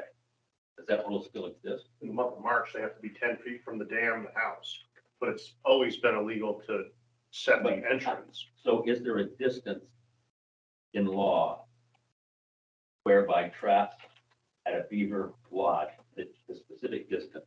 Not just as the entrance. Okay, but if it's a foot away, is it legal? So It's not point of blocking the practice entrance. for us as the warden service is if there is enough room for a beaver to reasonably avoid that, then it's not in the home. But I will grant you that it is not specifically spelled out that way. Well, that's been an issue, and I don't know if it belongs on this particular list. It's an issue that we've talked about, and I don't want to lengthen this. The issues that are most important to us are on that list. I think number, with the second bullet to last, would that also, because I know AFWA, I think they say, Tom Decker can clarify, that if you're using a body gripping kill trap in the water, those traps are supposed to be fully submerged to prevent the animal from resurfacing. And currently Vermont's laws allow animals to resurface because it's not required for body gripping traps to be set underwater. All it says is set in the water. So I'd like something clarified that says body gripping kill traps must be fully submerged under the water to prevent the animal from resurfacing. We'll actually get to discussing these specifically. Right now, we're just asking, are these the things we need to talk about? Okay, if we can agree that these are the items we want to drill into and talk about further, that's the question on the table right now. Sean? Dave's point, I think his question was, what the blue group, did was we just went through those petitions. Right. To see if, but in my opinion, it doesn't necessarily mean just because it wasn't on the petition, doesn't mean it shouldn't be discussed. Right. Is that what you were getting at, sir? And so that's the question on the table right now, is these are the items that came up from the blue group. And the green group didn't go through this exercise, so I guess we're asking the green group, is there anything else you want to put on the table? But keep in mind that we have a limited amount of time. And we have a lot to cover with just those 5 items. That's a huge lift to just go through those 5 items. Yeah. So if those 5 items get you close to where you want to be to have a conversation about them, then in my opinion, I think we go with these 5 and if we want to add later and we have time to add later, we can talk about that. But if something's really burning, and you really feel like you need to add it, let me know what it is now. We can, but it's not, the door's not closed. Well, these are the important, I think, this includes among the most important issues for us. Okay. Does everybody agree? Can I keep this under common ground? Does everybody agree to that? If we have time, I'd like to prohibit the drowning of animals in submersion sets. That will be part of the conversation. That's here. body gripping traps Yeah, only. that's, I'm talking about cage traps and one-way or leg pull traps with a one-way cable stop that drown otters and muskrats and beavers. The ABMA doesn't consider drowning humane method of killing, so I'd like to see drowning prohibited. Yeah, that was one item Was that that in- the Yeah, blue just group that in discussed. I think it was the bullet prohibit the drowning of animals in submersion sets. We agreed was under number 3 of the mandate. I agree. It's so you guys had that conversation? Under methods of take. Oh, it's under methods of take. We whole encompass. several of these things. Oh, okay, that falls under here. Gotcha. Good. So it looks like it might be covered. Okay. All right. So again, I will ask, do those things on that page, does there look like there's common ground around this and this? For continued For discussion. continued discussion, yes, for continued discussion. And just may I say that the members of the Vermont Trappers Association agreed to our participation here because we were hoping that this would be a gateway of understanding. So that, you know, Representative Sheldon doesn't have to every year deal with these anti-trapping bills, which often are, you know, what they are. I won't call them anything. And maybe we can say, we've addressed these issues. This is an important concept that we don't need to go to the legislature every single year and debate this. I mean, I'm never called to testify, and I'd love to, in any of these, you know, Senate or House back rooms. But, you know, we're talking about it here, we're getting it done. Hopefully, you know, I'm putting a lot on you, you know, Representative. Hopefully they can go back and say, gosh, these people were sincere. They worked hard on this. Maybe it wasn't perfect. Everyone got a chance to hear what was needed to be said. And look what they came up with, you know. I would like to, and obviously there's no guarantee of that in politics. I understand that. I'm not naive, but that's why I'm here. Pardon me? You can always sign up to I- testify, so you know. Well, not on this bill. I mean, this one, as you know, went right through, and I never even knew it was in play. But I just would like that to be the case, that we've dealt with these issues and we've had the discussions and we've had disagreements and good for us. But why must this become a case where some people get more bites at the apple than others in legislative committees? And that's what I'd like to see as a positive outcome here. Is there something I can record related to that, Kevin? Is there, or is that, you're just making a statement? I'm saying that our continuation in this process is in goodwill. Okay. However, it's also with the concept and the way it was sold to us, you know, by the commissioner, was that this might head off future problems if we deal with them in a direct way, which we're very willing to do. And, you know, some of my members are like, oh, BMPs, we use them already. It's like, that's not the only thing we're talking about here. So, so I'm not sure what to record. Yeah. But it's nice of you to ask. Well, I think kind of, I would take that a step further and ask again, is there any other common ground that people think we should have, general common ground that we should talk about? Anything else we can add right now before we start getting into some of the nitty gritty on this? Is there any other things that were? Need more awards. All agree on that? What? Yes. We can all Yeah, agree. Consensus. I'm looking for common ground. That seems to be some fairly common ground. Tax our access areas for kayakers. Hikers. Kim, one thing I wanted to ask the group, is there common ground in accepting the research and recommendations from the APWA study? I think that's what's really important from my perspective, especially when I read the legislation that was passed. Can you state that again? Does everybody have, are you agree with what was presented to you on best management practices from the APWA experts that you heard at the last meeting?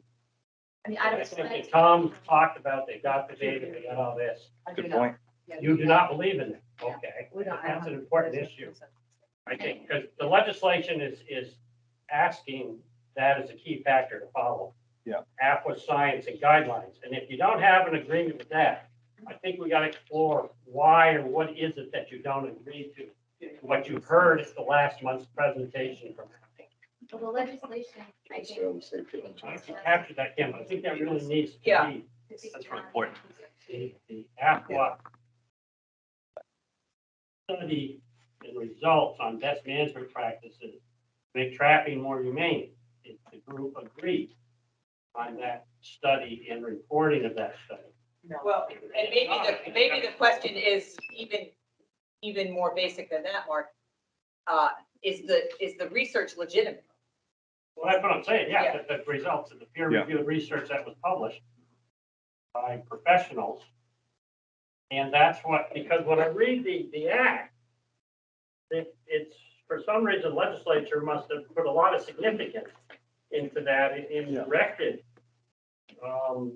BMP shall be based on investigation and research conducted by scientists and experts at the Department of Fish and Wildlife, and shall use the best management practices for trapping in the United States issued by the Association of Fish and Wildlife Agency as the minimum standards for BMP development.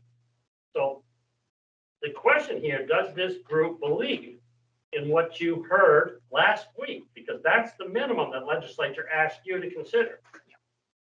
And I heard, think Joanne said no. So I want to answer your question. So I don't want to disrespect Tom Decker. I talked to Brian White on the phone. We had a very good conversation. I don't think it's the forum for us to come here and criticize and critique APWA. I mean, we can do that next session. I have a white paper on it, and I don't think it's productive. I know that Senator Bray's bill also asked us to think beyond BMPs, and that's why I'm here. Because it's not just about agreeing to what APWA says, it's also about what are some other things that we can recommend to make trapping less inhumane. So I don't know how Joanne feels, but I don't want to get into I don't want to sit here and publicly criticize. We haven't published our white paper yet on APWA's BMP. We have a lot of concerns with the method, with a whole host of things, but I don't think it's appropriate or respectful to do that. So I would say, if you would like me to present next week, I have a PowerPoint presentation on our concerns with APWA's. I mean, I'm happy to do that, but I don't know what value that would bring to the working group. I mean, we've spent weeks. We've had Carter Niemeyer, who's used to be a federal trapper for USDA. We had Gilbert Below read our paper. I've talked to a number of national fur bearer biologists who have concerns with APWA's BMPs. But again, I don't want to use this time to discredit APWA. I don't think it's productive. Do the BMPs address setbacks or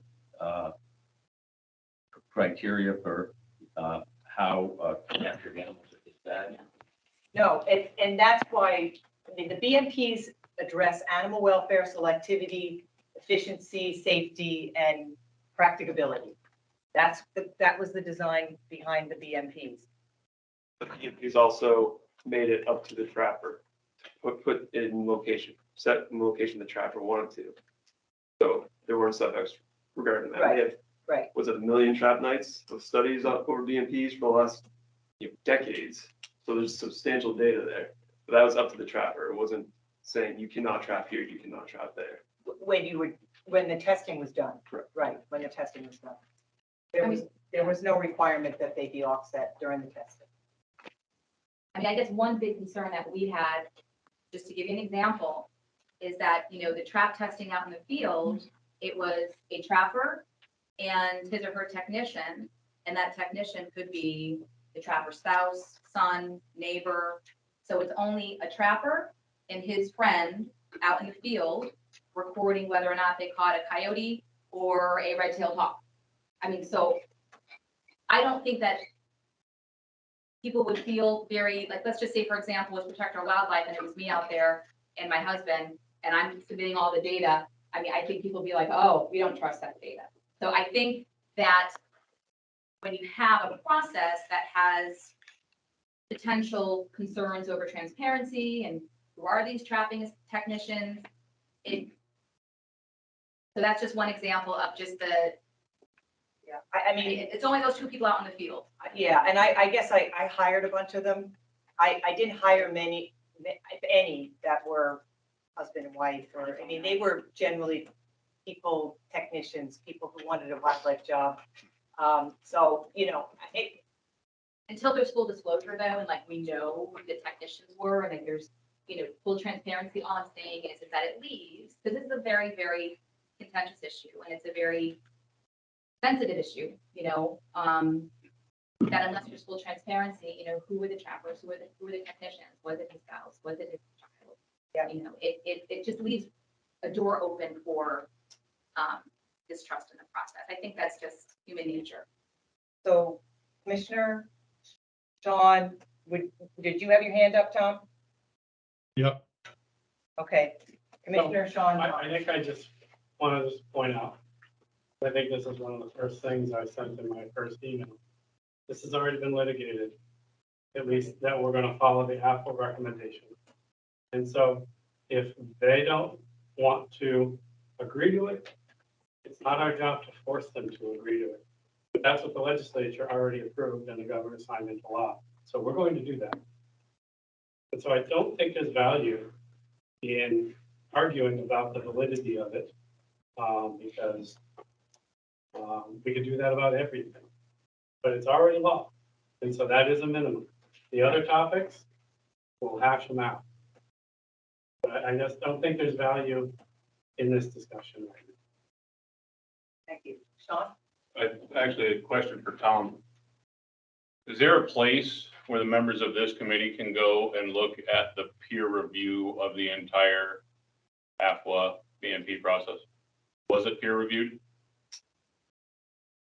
Right. So the BMP monograph that came out, published by the Wildlife Society, is the totality of the compilation of all the research projects, the methodology, the capture methods, the evaluation by the veterinarians, and then the outcomes towards the recommendations. That's the peer review process.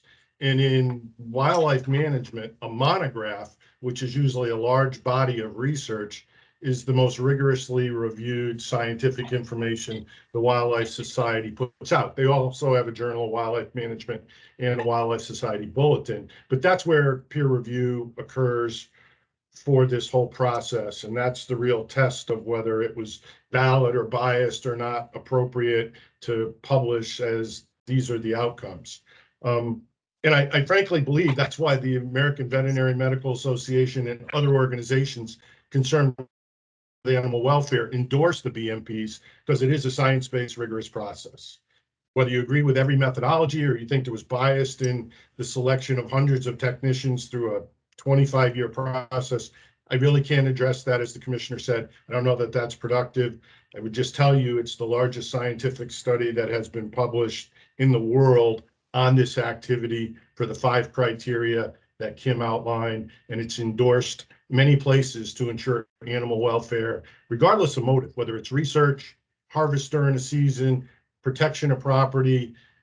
We recommend you use these traps because they've gone through this process.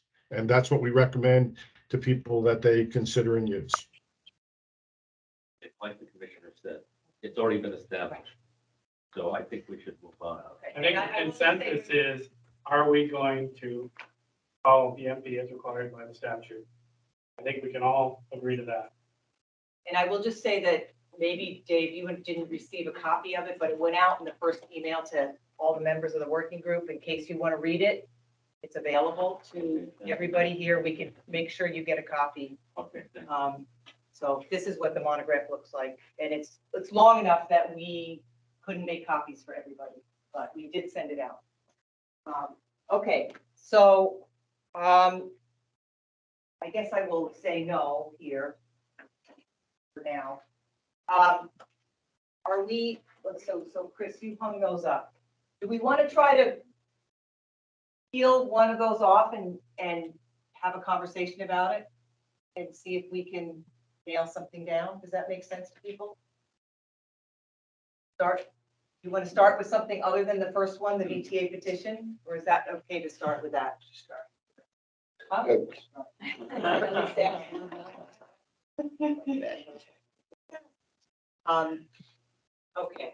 I'd like to start with setbacks. Good. Does anybody have any concerns about that? Want to start with setbacks? Okay. So, let's just see.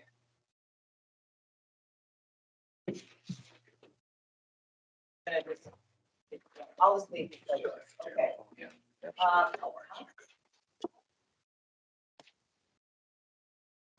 why don't we take a break? Thank you.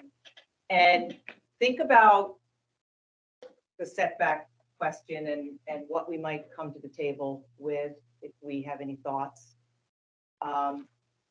And then we'll get back together, and I assume the big working group, is that okay with everybody still? So just take 5 minutes, use the restroom if you need to. It's right down the hall and around the corner.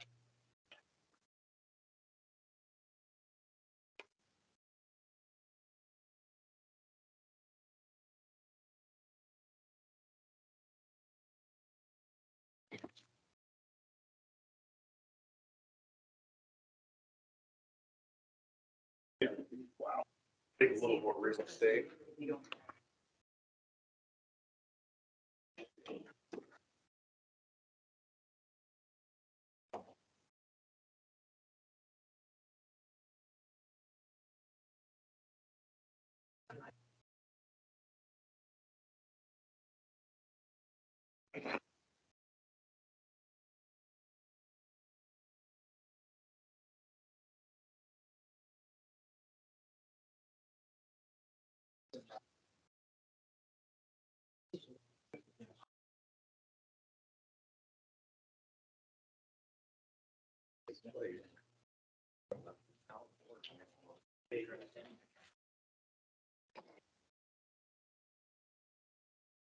Yeah, it's really important.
it was I 20 think below.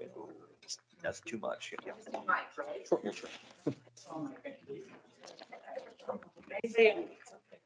there's cookies if anybody needs a little bit more sugar. Ooh. Everybody's coming in. We're gonna start back as a full group. If it deteriorates, we'll break up again. So, How late we going, Kim? 8:30 at the latest. Thanks. We're gonna hold you to it. Good.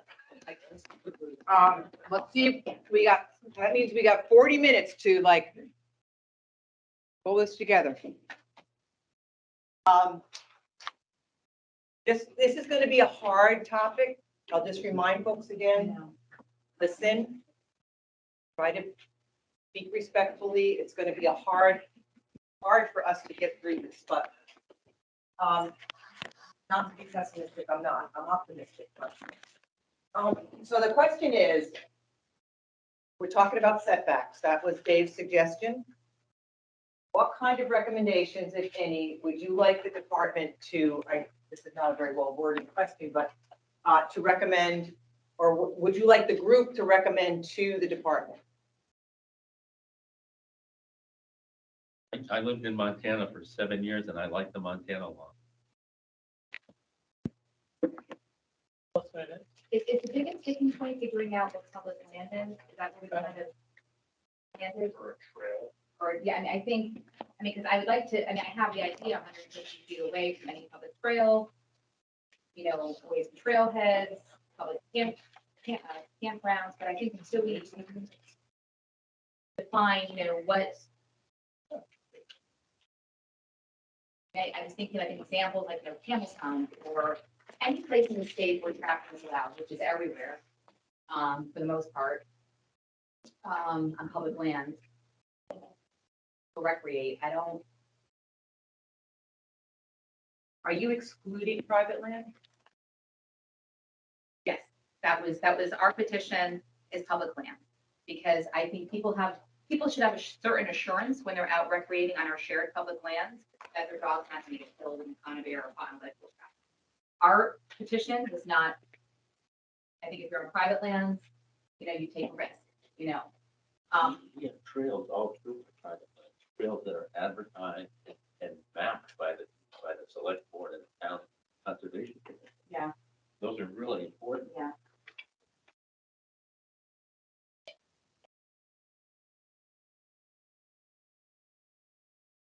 Just writing we're not saying you're going to push around here, but.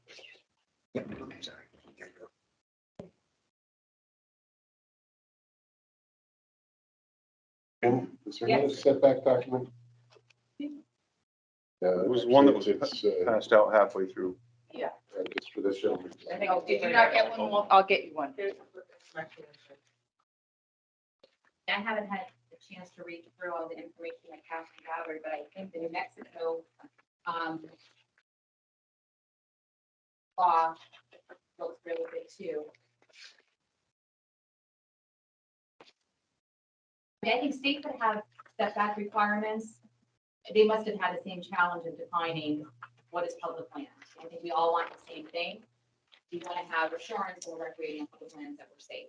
So that's the issue for you, Brenna, and it sounds like for maybe other people, is you want to minimize any potential for dogs in particular, it sounds like, domestic dogs, getting caught on a bear trap or a foothold trap. Yep, and people. Well, I mean, again, you know what? I don't know. All I know is I think right now they can be said anywhere. And we okay, have I'm just trying to get to your issue. Safety issues, yes, Your safety, it's a safety issue for domestic animals. in the public. Well, okay, I'm not aware of any public ever having used around, I don't know if anybody else is, I don't think it ever came up in the APWA study, but I just want to make sure we know what your issue and your concern is, because it's easier to develop something if we know what the concern is. Well, I think just to add on to that too, that somebody trying to release their animal from a trap, could be in danger of being hurt if they don't know how to do it. Okay, So I think there is a risk of okay. people being injured. So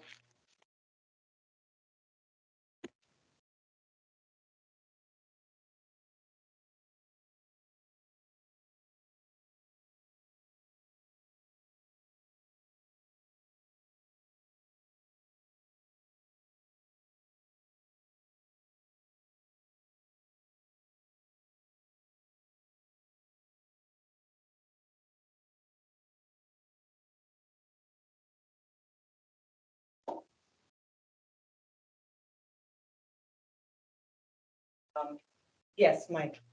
To go along with this, is there data that shows that people and domestic dogs in particular, or pets, have actually been caught, injured? And if so, what kind of numbers are we talking about? I know in the AFWA presentation with 1 million trap days, there were no incidents. 1 million over 25 years, no people were impacted. That's pretty significant data from my perspective. Looking at a state of 600,000 plus people with under 1,000 licensed trappers. Is this an issue that, I mean, certainly I think the trappers, if this was an issue, would be the first ones to jump on it. And say we need, Plenty of Again? dogs. My dog's been caught. it has. What was the circumstance? I was walking her. She's off leash in the woods. She's a bird dog, No, that's right. No. and she, well, and then we got caught in a trap. Okay. I was lucky that I could figure out how to get out. It was a foothold trap. And former Commissioner of Fish and Wildlife, that too, Who's that? Steve Brown. Steve Brown? And he released them, right? Yeah, he did. Yeah, And I know we never him, yeah. talked about it because of his position.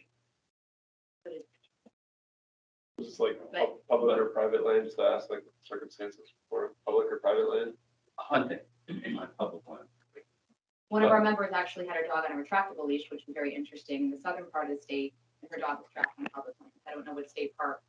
I mean, a lot of this, you hear about, through friends or through social media, but again, prior to 2018, there was no database that collected any of this information. So again, I know, and I walk my dogs on a leash, I want to have assurance when I'm recreating on our public land that my dog isn't going to be attracted to a smelly animal carcass and end up trapped in a legal trap. One of my dogs, 110-pound pit bull cross, I cannot even clip his nails. The vet can't clip his nails. He has to be anesthetized. If that dog ever got caught in a leg hole trap, he would maul me. So releasing my own dog from a leg hole trap is terrifying to me. So I guess all I'm saying is it's public assurance. We know what happens on public lands, and we should all be able to not have to worry about it. Does anybody think it's smart to lay leg hold traps along the Lamoille Valley Road? Is it public land or is it It's a private land? railroad right of way and Right. primarily owned by the Vermont Agency of Transportation. Are you asking in the rail bed? Is that your question, Dave? Well, the state has 33 feet on each side almost everywhere. So I think it's beyond the rail bed. And I think, for example, like I said, I think the Montana statute talks about 150 feet in some places. I just think, there is a common sense point that I think we ought to be able to agree on. I mean, the amount of traffic that we're going to see on the Lamoille Valley Rail Trail in the next 10 years is going to increase dramatically. That trail is having $14 million invested in it. We're putting bridges across roads to make it accessible, to bring more tourists here. I think there are some places where it's just plain common sense to say traps don't belong here. You meet some trappers there, David, on the rail trail? Do you meet some trappers there? I haven't spent any time on the rail trail. I Oh. fish along the Lamoille River a lot. Yeah. But I mean, I think it's common sense. I mean, do you think we should be putting traps along the Lamoille Valley Rail Trail? Well, I trap under a rail trail in Wells River, Vermont every year. And I trap right under it and people don't even know I'm there. It's quite clear that when I meet people walking and they see me and they look in my sled and go, oh, trapping, huh? Yep. No, nobody's in danger. Like it's one of those things. And I can prove to you they're not in danger if you wanted to go with me, but it's on top of the trail. No one does that. Kevin, you didn't answer my question. My question was, do you think it's smart to be laying leg hold traps along the Lamoille Valley Rail Trail? I'll answer your question. I think trappers are smart. And I think they have no intention of catching pets. I'm sure they don't. Nor do they You didn't nor answer do- my question. Do you think it's So smart? Dave, I'm not, it's relative, so. I guess if trappers already aren't doing this, we always hear, then why not have a law that addresses the outliers. It doesn't sound to me like we're gonna be inconveniencing a large number of trappers. If all trappers you're saying are responsible and will never do such a thing, then laws are created to address, a small fragment of the public, who doesn't act responsibly. So wouldn't a law be great because it would actually address those people who are not acting responsibly? It shouldn't bother most trappers because most trappers you say are trapping responsibly. It's only going to affect people who are not being thoughtful. It seems like such a Still a question about this setting on the rail trail itself. You're saying setting on the rail trail, haven't setting under the rail trail. So now you're talking about like a right of way or the travel portion of it? What are you I'm not sure what he talking means about under the rail. You're talking about a trestle or something? Sure, water goes underneath, yeah. Well, you're talking about the rail trail. When I hear you say setting on the rail trail, I'm thinking of this deep down path that people are walking on, biking on, and everything. The rail trail is the old railroad bed. Yes. The old railroad bed is owned almost exclusively by the Vermont Agency of Transportation.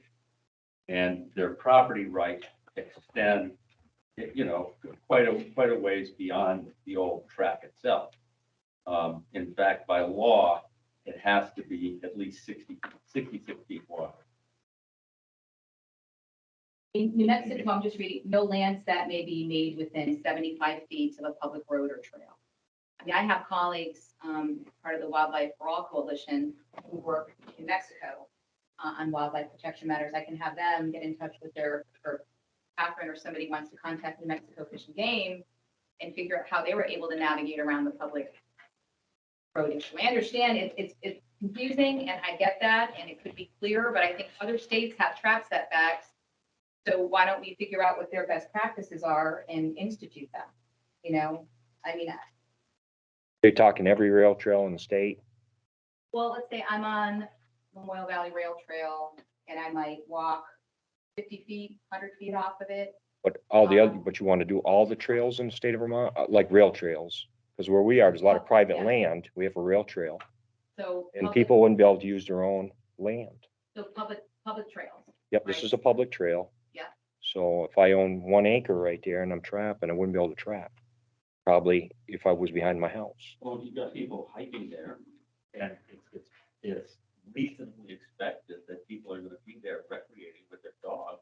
And yes, there should be a sign that says specifically, that this is a public right of way. But it's private land, just Are you private talking land, about exclusively private land with a rail trail on it? right next to it. There's a lot of that. It's all over all over. It's our So- position that private land, I'm taking the lead from what other states have done, my colleagues across the country have done, public land. More and more people are recreating on public land. It's so important that people can do it and share them equitably. And like hunting season, my dogs were blaze orange. I don't even go out certain times of year with my dogs. Trapping, I can't do anything. Even if my dogs are on a retractable leash, I know someone in the southern part of the state whose dog was trapped while he was on a retractable leash. So it's just, I think it's being a good neighbor and knowing that your activity can injure someone's pet and also really harm a person. One of our members had to go to the emergency room because her hand was so torn up by her dog after releasing it from a trap. A rail trail. If you she'd be happy to talk to you, Kevin. A rail trail. Oh, that's interesting. A rail trail is Never had a either dog like that. public or it's abandoned. There's no such thing as a private rail trail. I didn't say private. I said the land that goes up to it. But I think we're getting caught on the rail trail. I think there's public lands in Vermont. So can we just not talk about the rail trail? We're just going off the rail. So let's just talk about public land. Let's talk about where we all hike, This is an issue that's that's a concern to a lot of people that don't understand trapping. Director Wildlife always asks our members to recreate with their dog on leash. I am not a fan of letting dogs off leash and bushwhacking. I am very much against it. But it's not illegal in Vermont, and people let their dogs bushwhack. They go way off trail, which I guess wouldn't really be remedied by a trap setback, because you're only talking about 75 feet or 100 feet, but. So I guess maybe it'd be helpful to understand what are people who have reservations about this, what are your concerns? Are you concerned that we don't know what public land is? I guess my concern would be just what distance is acceptable. I mean, I can't, a rail trail, whatever trail, I can't see any for of having a trap that's going to be viable to trap something. I don't think it's going to be on a human trail. So we're talking about some distance off of that trail. If we're talking about a leash, and I'm just throwing numbers out here, 10 feet off the trail. I mean, I'm looking at some of these. Well, the Half next row mile, has 70, 1/2 mile, that's, in my mind, that's 1/2 miles. That's Arizona. This next one is 100 yards, Delaware. Another one, 10 feet. And there's a wide variety of, and I'm not trying to split hairs, I'm just. Yeah, no. What would be I an think acceptable we should all distance? discuss it, you know, like what would the trappers feel comfortable? I mean, Well, I would say 75 feet. New Mexico has 75 feet. Our petition, has, 150. no traps may be set on public land within 150 feet of any public trail, within 500 feet of any trailhead that is accessible to vehicular traffic, within 1,000 feet of any public campground or picnic area. So again, I mean, there's so much vast land for trappers to trap on. I mean, you've got hundreds of thousands of acres of public lands to trap on. We're just asking that you trap away from where people are. That's all.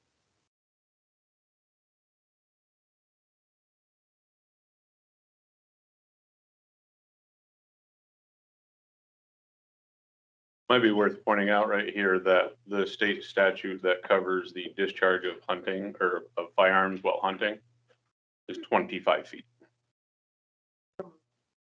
Yep, From the center or the edge? from the travel portion. From the travel portion. I think it's not apples to apples, but it's relevant.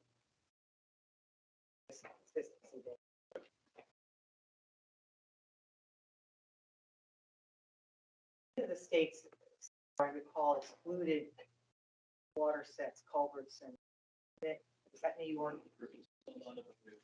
Yeah, a lot of them do, yeah.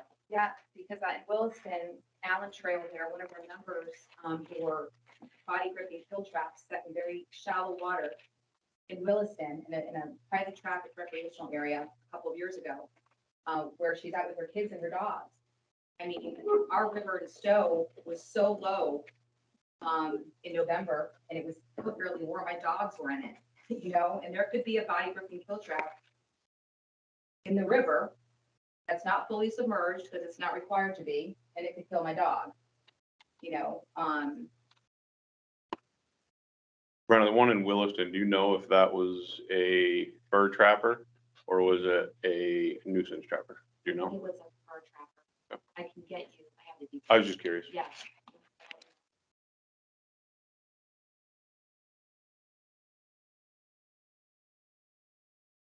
I would have some issue with that water aspect though, because I've had people call about nuisance animals right earlier along a heavily used trail because beaver are coming up eating the trees right on the trail itself.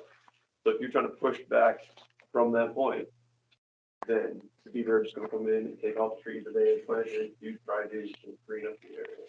So I have some significant concerns when the water traps are being included with some kind of setback along the path of the trail. No, I'm saying they were excluding them. I don't know, but it seems like it's been brought into this conversation. Private or public? Let me rephrase that. Private or state owned? State owned, similar, I believe the state owned. Okay.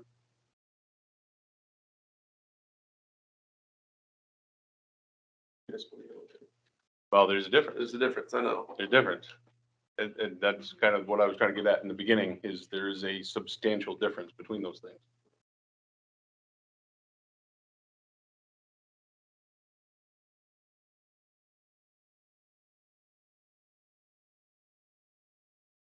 The water concerns, like I said, still brings questions. So, Say that again. but the water traps set in water, like I said, bring up, significant concerns for me. So I just wrote concerned about including water sets in the setbacks.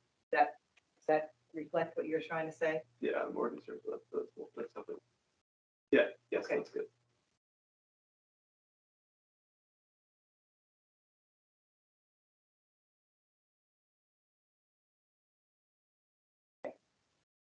And we're focused on lead hole traps with this discussion, but again, it could be a body gripping kill trap with a 7-inch jaw spread baited on the ground on state land that will kill someone's dog.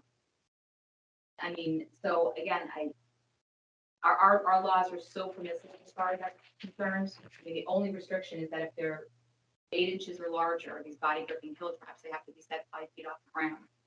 But a body gripping kill trap that's 7.5 inches or 7 inches, if the animal gets in there, I mean, that is, your dog's dead. And good luck trying to open up a conibear trap. And those traps are set on public lands right now. So not just lead hole traps, it's also, and hopefully we can move the discussion forward about restricting body gripping kill traps to water only, and that would take care of that concern. I'm not as concerned with water traps. I see the challenge that you're bringing up there with body gripping traps in water, but set on land, public land.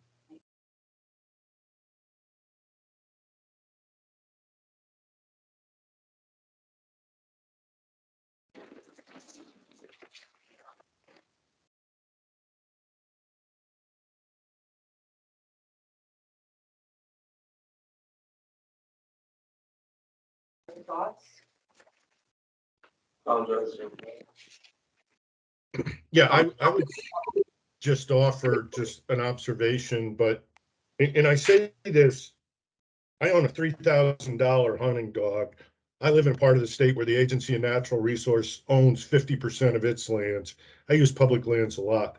My observation is this: the distance we're talking about and the types of trails are so different that it's really hard to put on whether it seems appropriate or out of bounds given the risk. And I'm not saying what the risk is, but there are so many types of trails and what that distance is. And the other point I want to bring it out is many of these lands are bought for trapping. So the expectation that trapping shouldn't occur there, when Catherine showed us a regulation in the beginning that explicitly says there's 100,000 acres that are purchased for the public to do that activity there during those limited seasons in the fall and winter. And I think you have to accommodate all those things. I don't know what that accommodation looks like, but that therein lies some of the challenge, I think, that makes it hard to really define, well, does that seem okay or not? And I don't know what that is, but, and I say that as a dog owner who uses public lands heavily.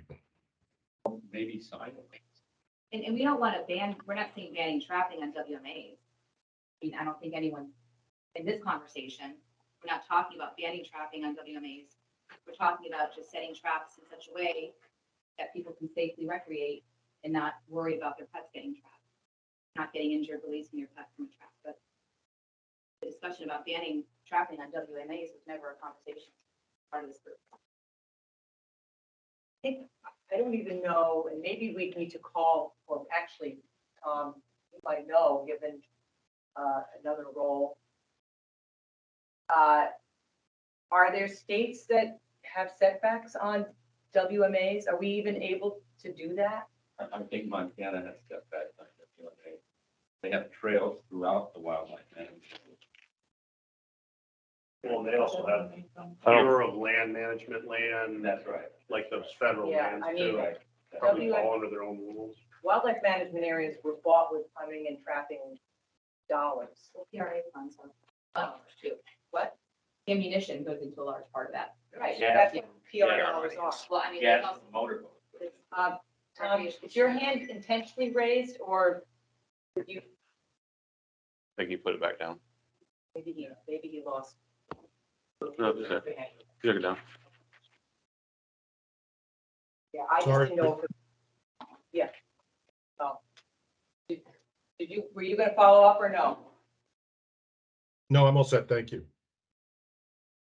Can I ask my question again about, I guess it'd be helpful to me to understand what are people's reservations about not setting your traps away from trailheads and trails to.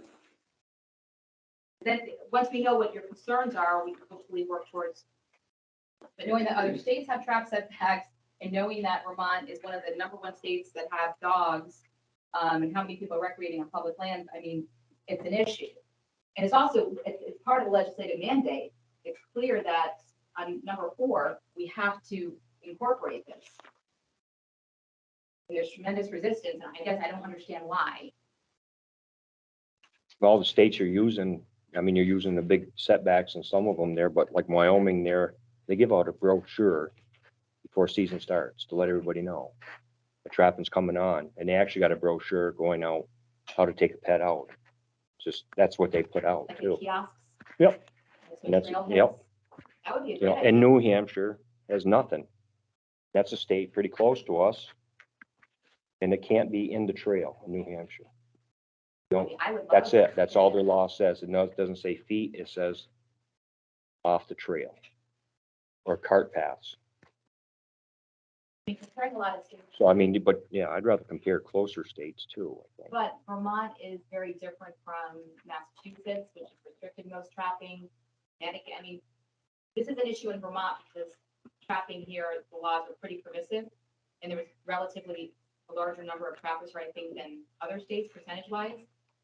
So this issue isn't an issue in Connecticut so much, or Massachusetts. Massachusetts, trapping is pretty much banned there. New Jersey, not an issue. So there's a reason why.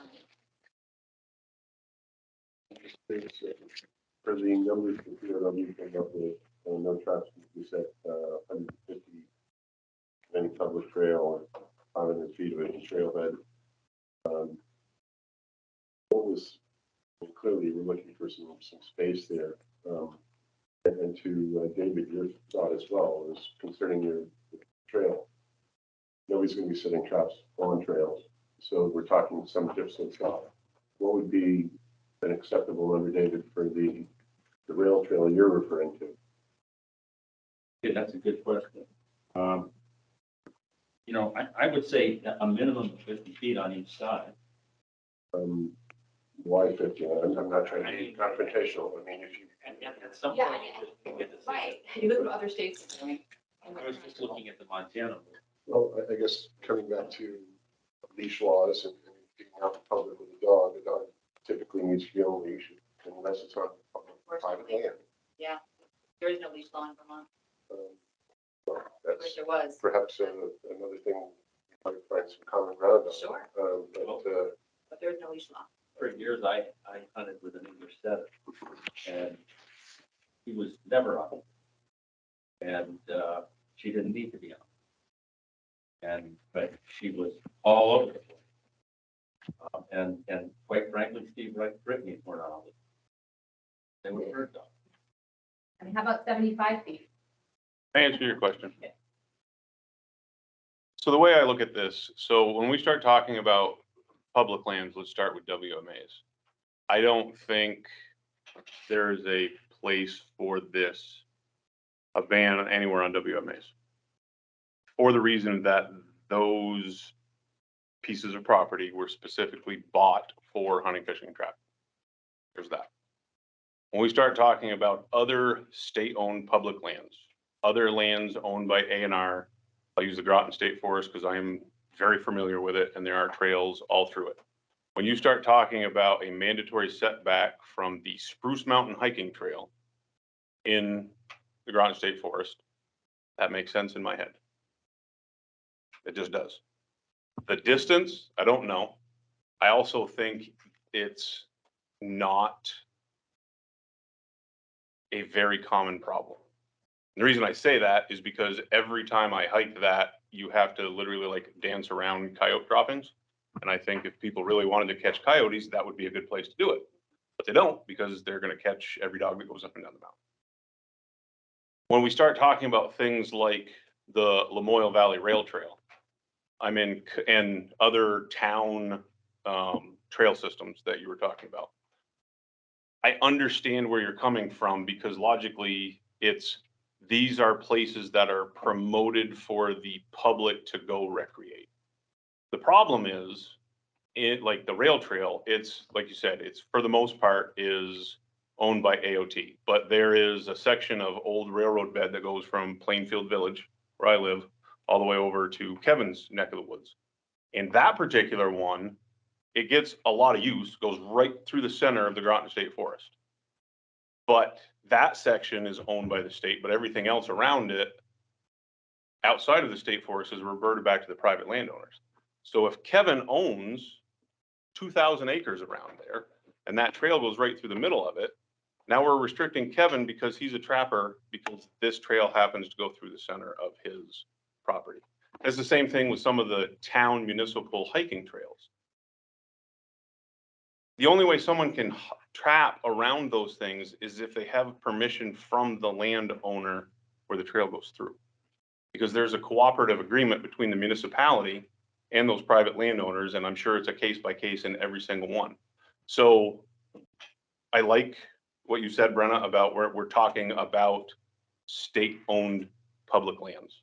And I think that's a good place to start, because when we start talking about things that people deem as public trails that aren't on state-owned lands, it gets very muddy very quickly.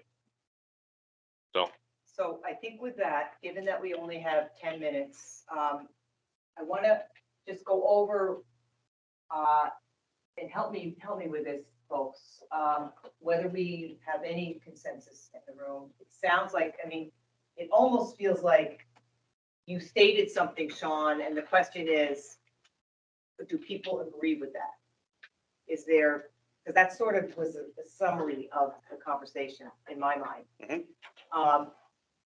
Is there a sense in the room that makes sense, or is there a general sense that people are uncomfortable with that? I'm in agreement that there should be discussion about public trails on public state-owned lands.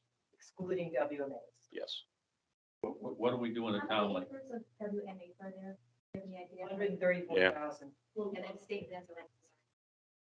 I don't think WMAs, you don't necessarily maintain recreational hiking trails. Like the ones I'm familiar with don't have trails on them at all. You don't restrict people on them. But you. They're not restricted. It's not like there might be snowmobile trails on them. But There are map trails. Yeah. There are map trails. Yeah. And then we have our. Wait. Let's, go ahead, Dave. In Greensboro, where we are aggressively trying to promote hiking trails that go across private property, would it be possible for our municipality to adopt any kinds of rules, or is that outside the scope of the law? Does the municipality have any authority in this area? I think the municipality has the authority to restrict the activity on trapping on property which they own. But they don't have the authority to get down into the nitty-gritty of you can do this, but you cannot do that. And is my understanding. In that instance, for that, how much leeway do you have this trail going with private property? Is the offset there? How much are you impinging on private property for the trail it's going? All of the trails are permissive use granted by the property owner with a map that the town produces. Is there a right of way associated with that, or, width or something? It's a permissive use. There's no legally granted right of way, but we've all agreed it's important to encourage tourism in Greensboro. It's important to bring people to the town. And so we have a sophisticated map network that we're building on so that you can follow where you're going on your cell phone. You know how you can track yourself. But we don't know what to do on these issues. Okay, so for the sake of time, you guys, I'm just gonna say, I thought we had come to a consensus that we were talking about public lands. Maybe I'm wrong. But I thought that's what we were restricting it to. I thought we were talking about commonly used recreation hiking trails. I think we narrowed it down to public lands at the very beginning. I thought that was consensus, and I guess I'd ask you, Dave, if everybody else agrees, could you grudgingly accept that? Well, I want to be a peacemaker, but the statute itself says public locations, I guess it does say that, where persons may reasonably be expected to recreate. I suppose since it uses the word public, you're right, that's what we should do. Doesn't Vermont like have 800,000, 700,000 acres of state lands? Like not WMAs, but how much land do we have where people could track state-owned land? So it would be, oh, federal land too, Yeah. right? Number would. So, It's significant, I know that much. so you guys, I want to get you out of here in 5 minutes, okay? That I promise. If I do nothing else, I want to stick to the schedule.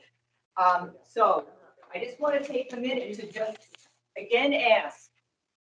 Sean is suggesting that we talk about state-owned public lands excluding WMAs.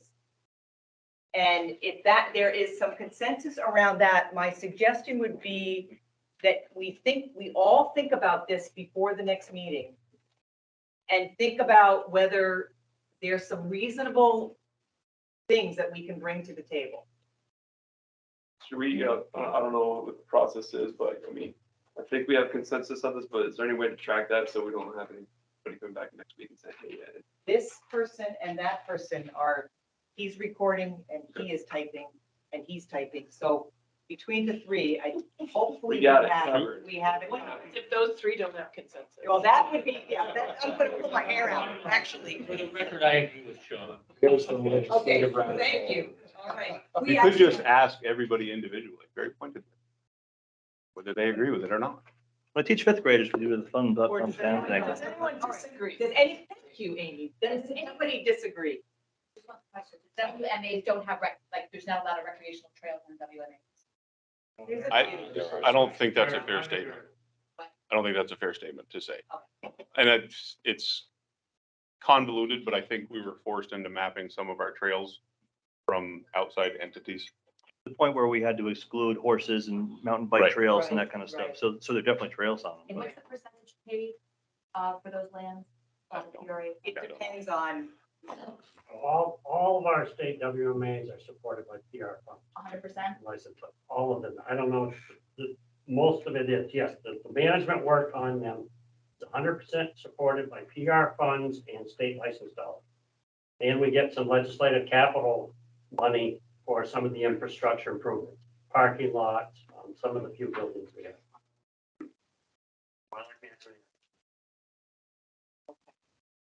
if anybody has suggestions for the next meeting, just email me or call me or let me know. I'm looking for ways to keep moving this forward. You know, hopefully we've made some progress tonight, maybe not as much as I had hoped, but still some. Hope you're not frustrated, Kim. I think these are very complex issues, very complex people They are. who have passion, you know, as was the word we started with. I hope you're not frustrated. I really think this is we're on a good road, so. That's a long time. Sure. So, yeah, it takes a lot to frustrate me. Thank you, though. Well, we came out of retirement to do this.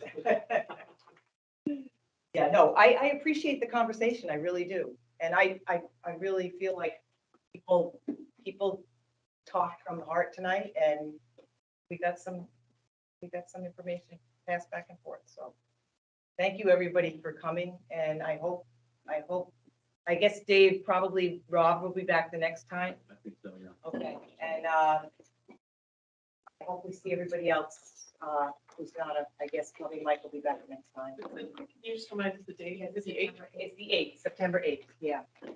Thursday this time. And I do appreciate you, Representative Sheldon, coming. Thank you, everybody. Anybody with kids? Take the pizza first. What a cookie. My kids are carnivores. Trying to get in. Do they still have to live with you? Just friends. You quit carbs like 3 years ago.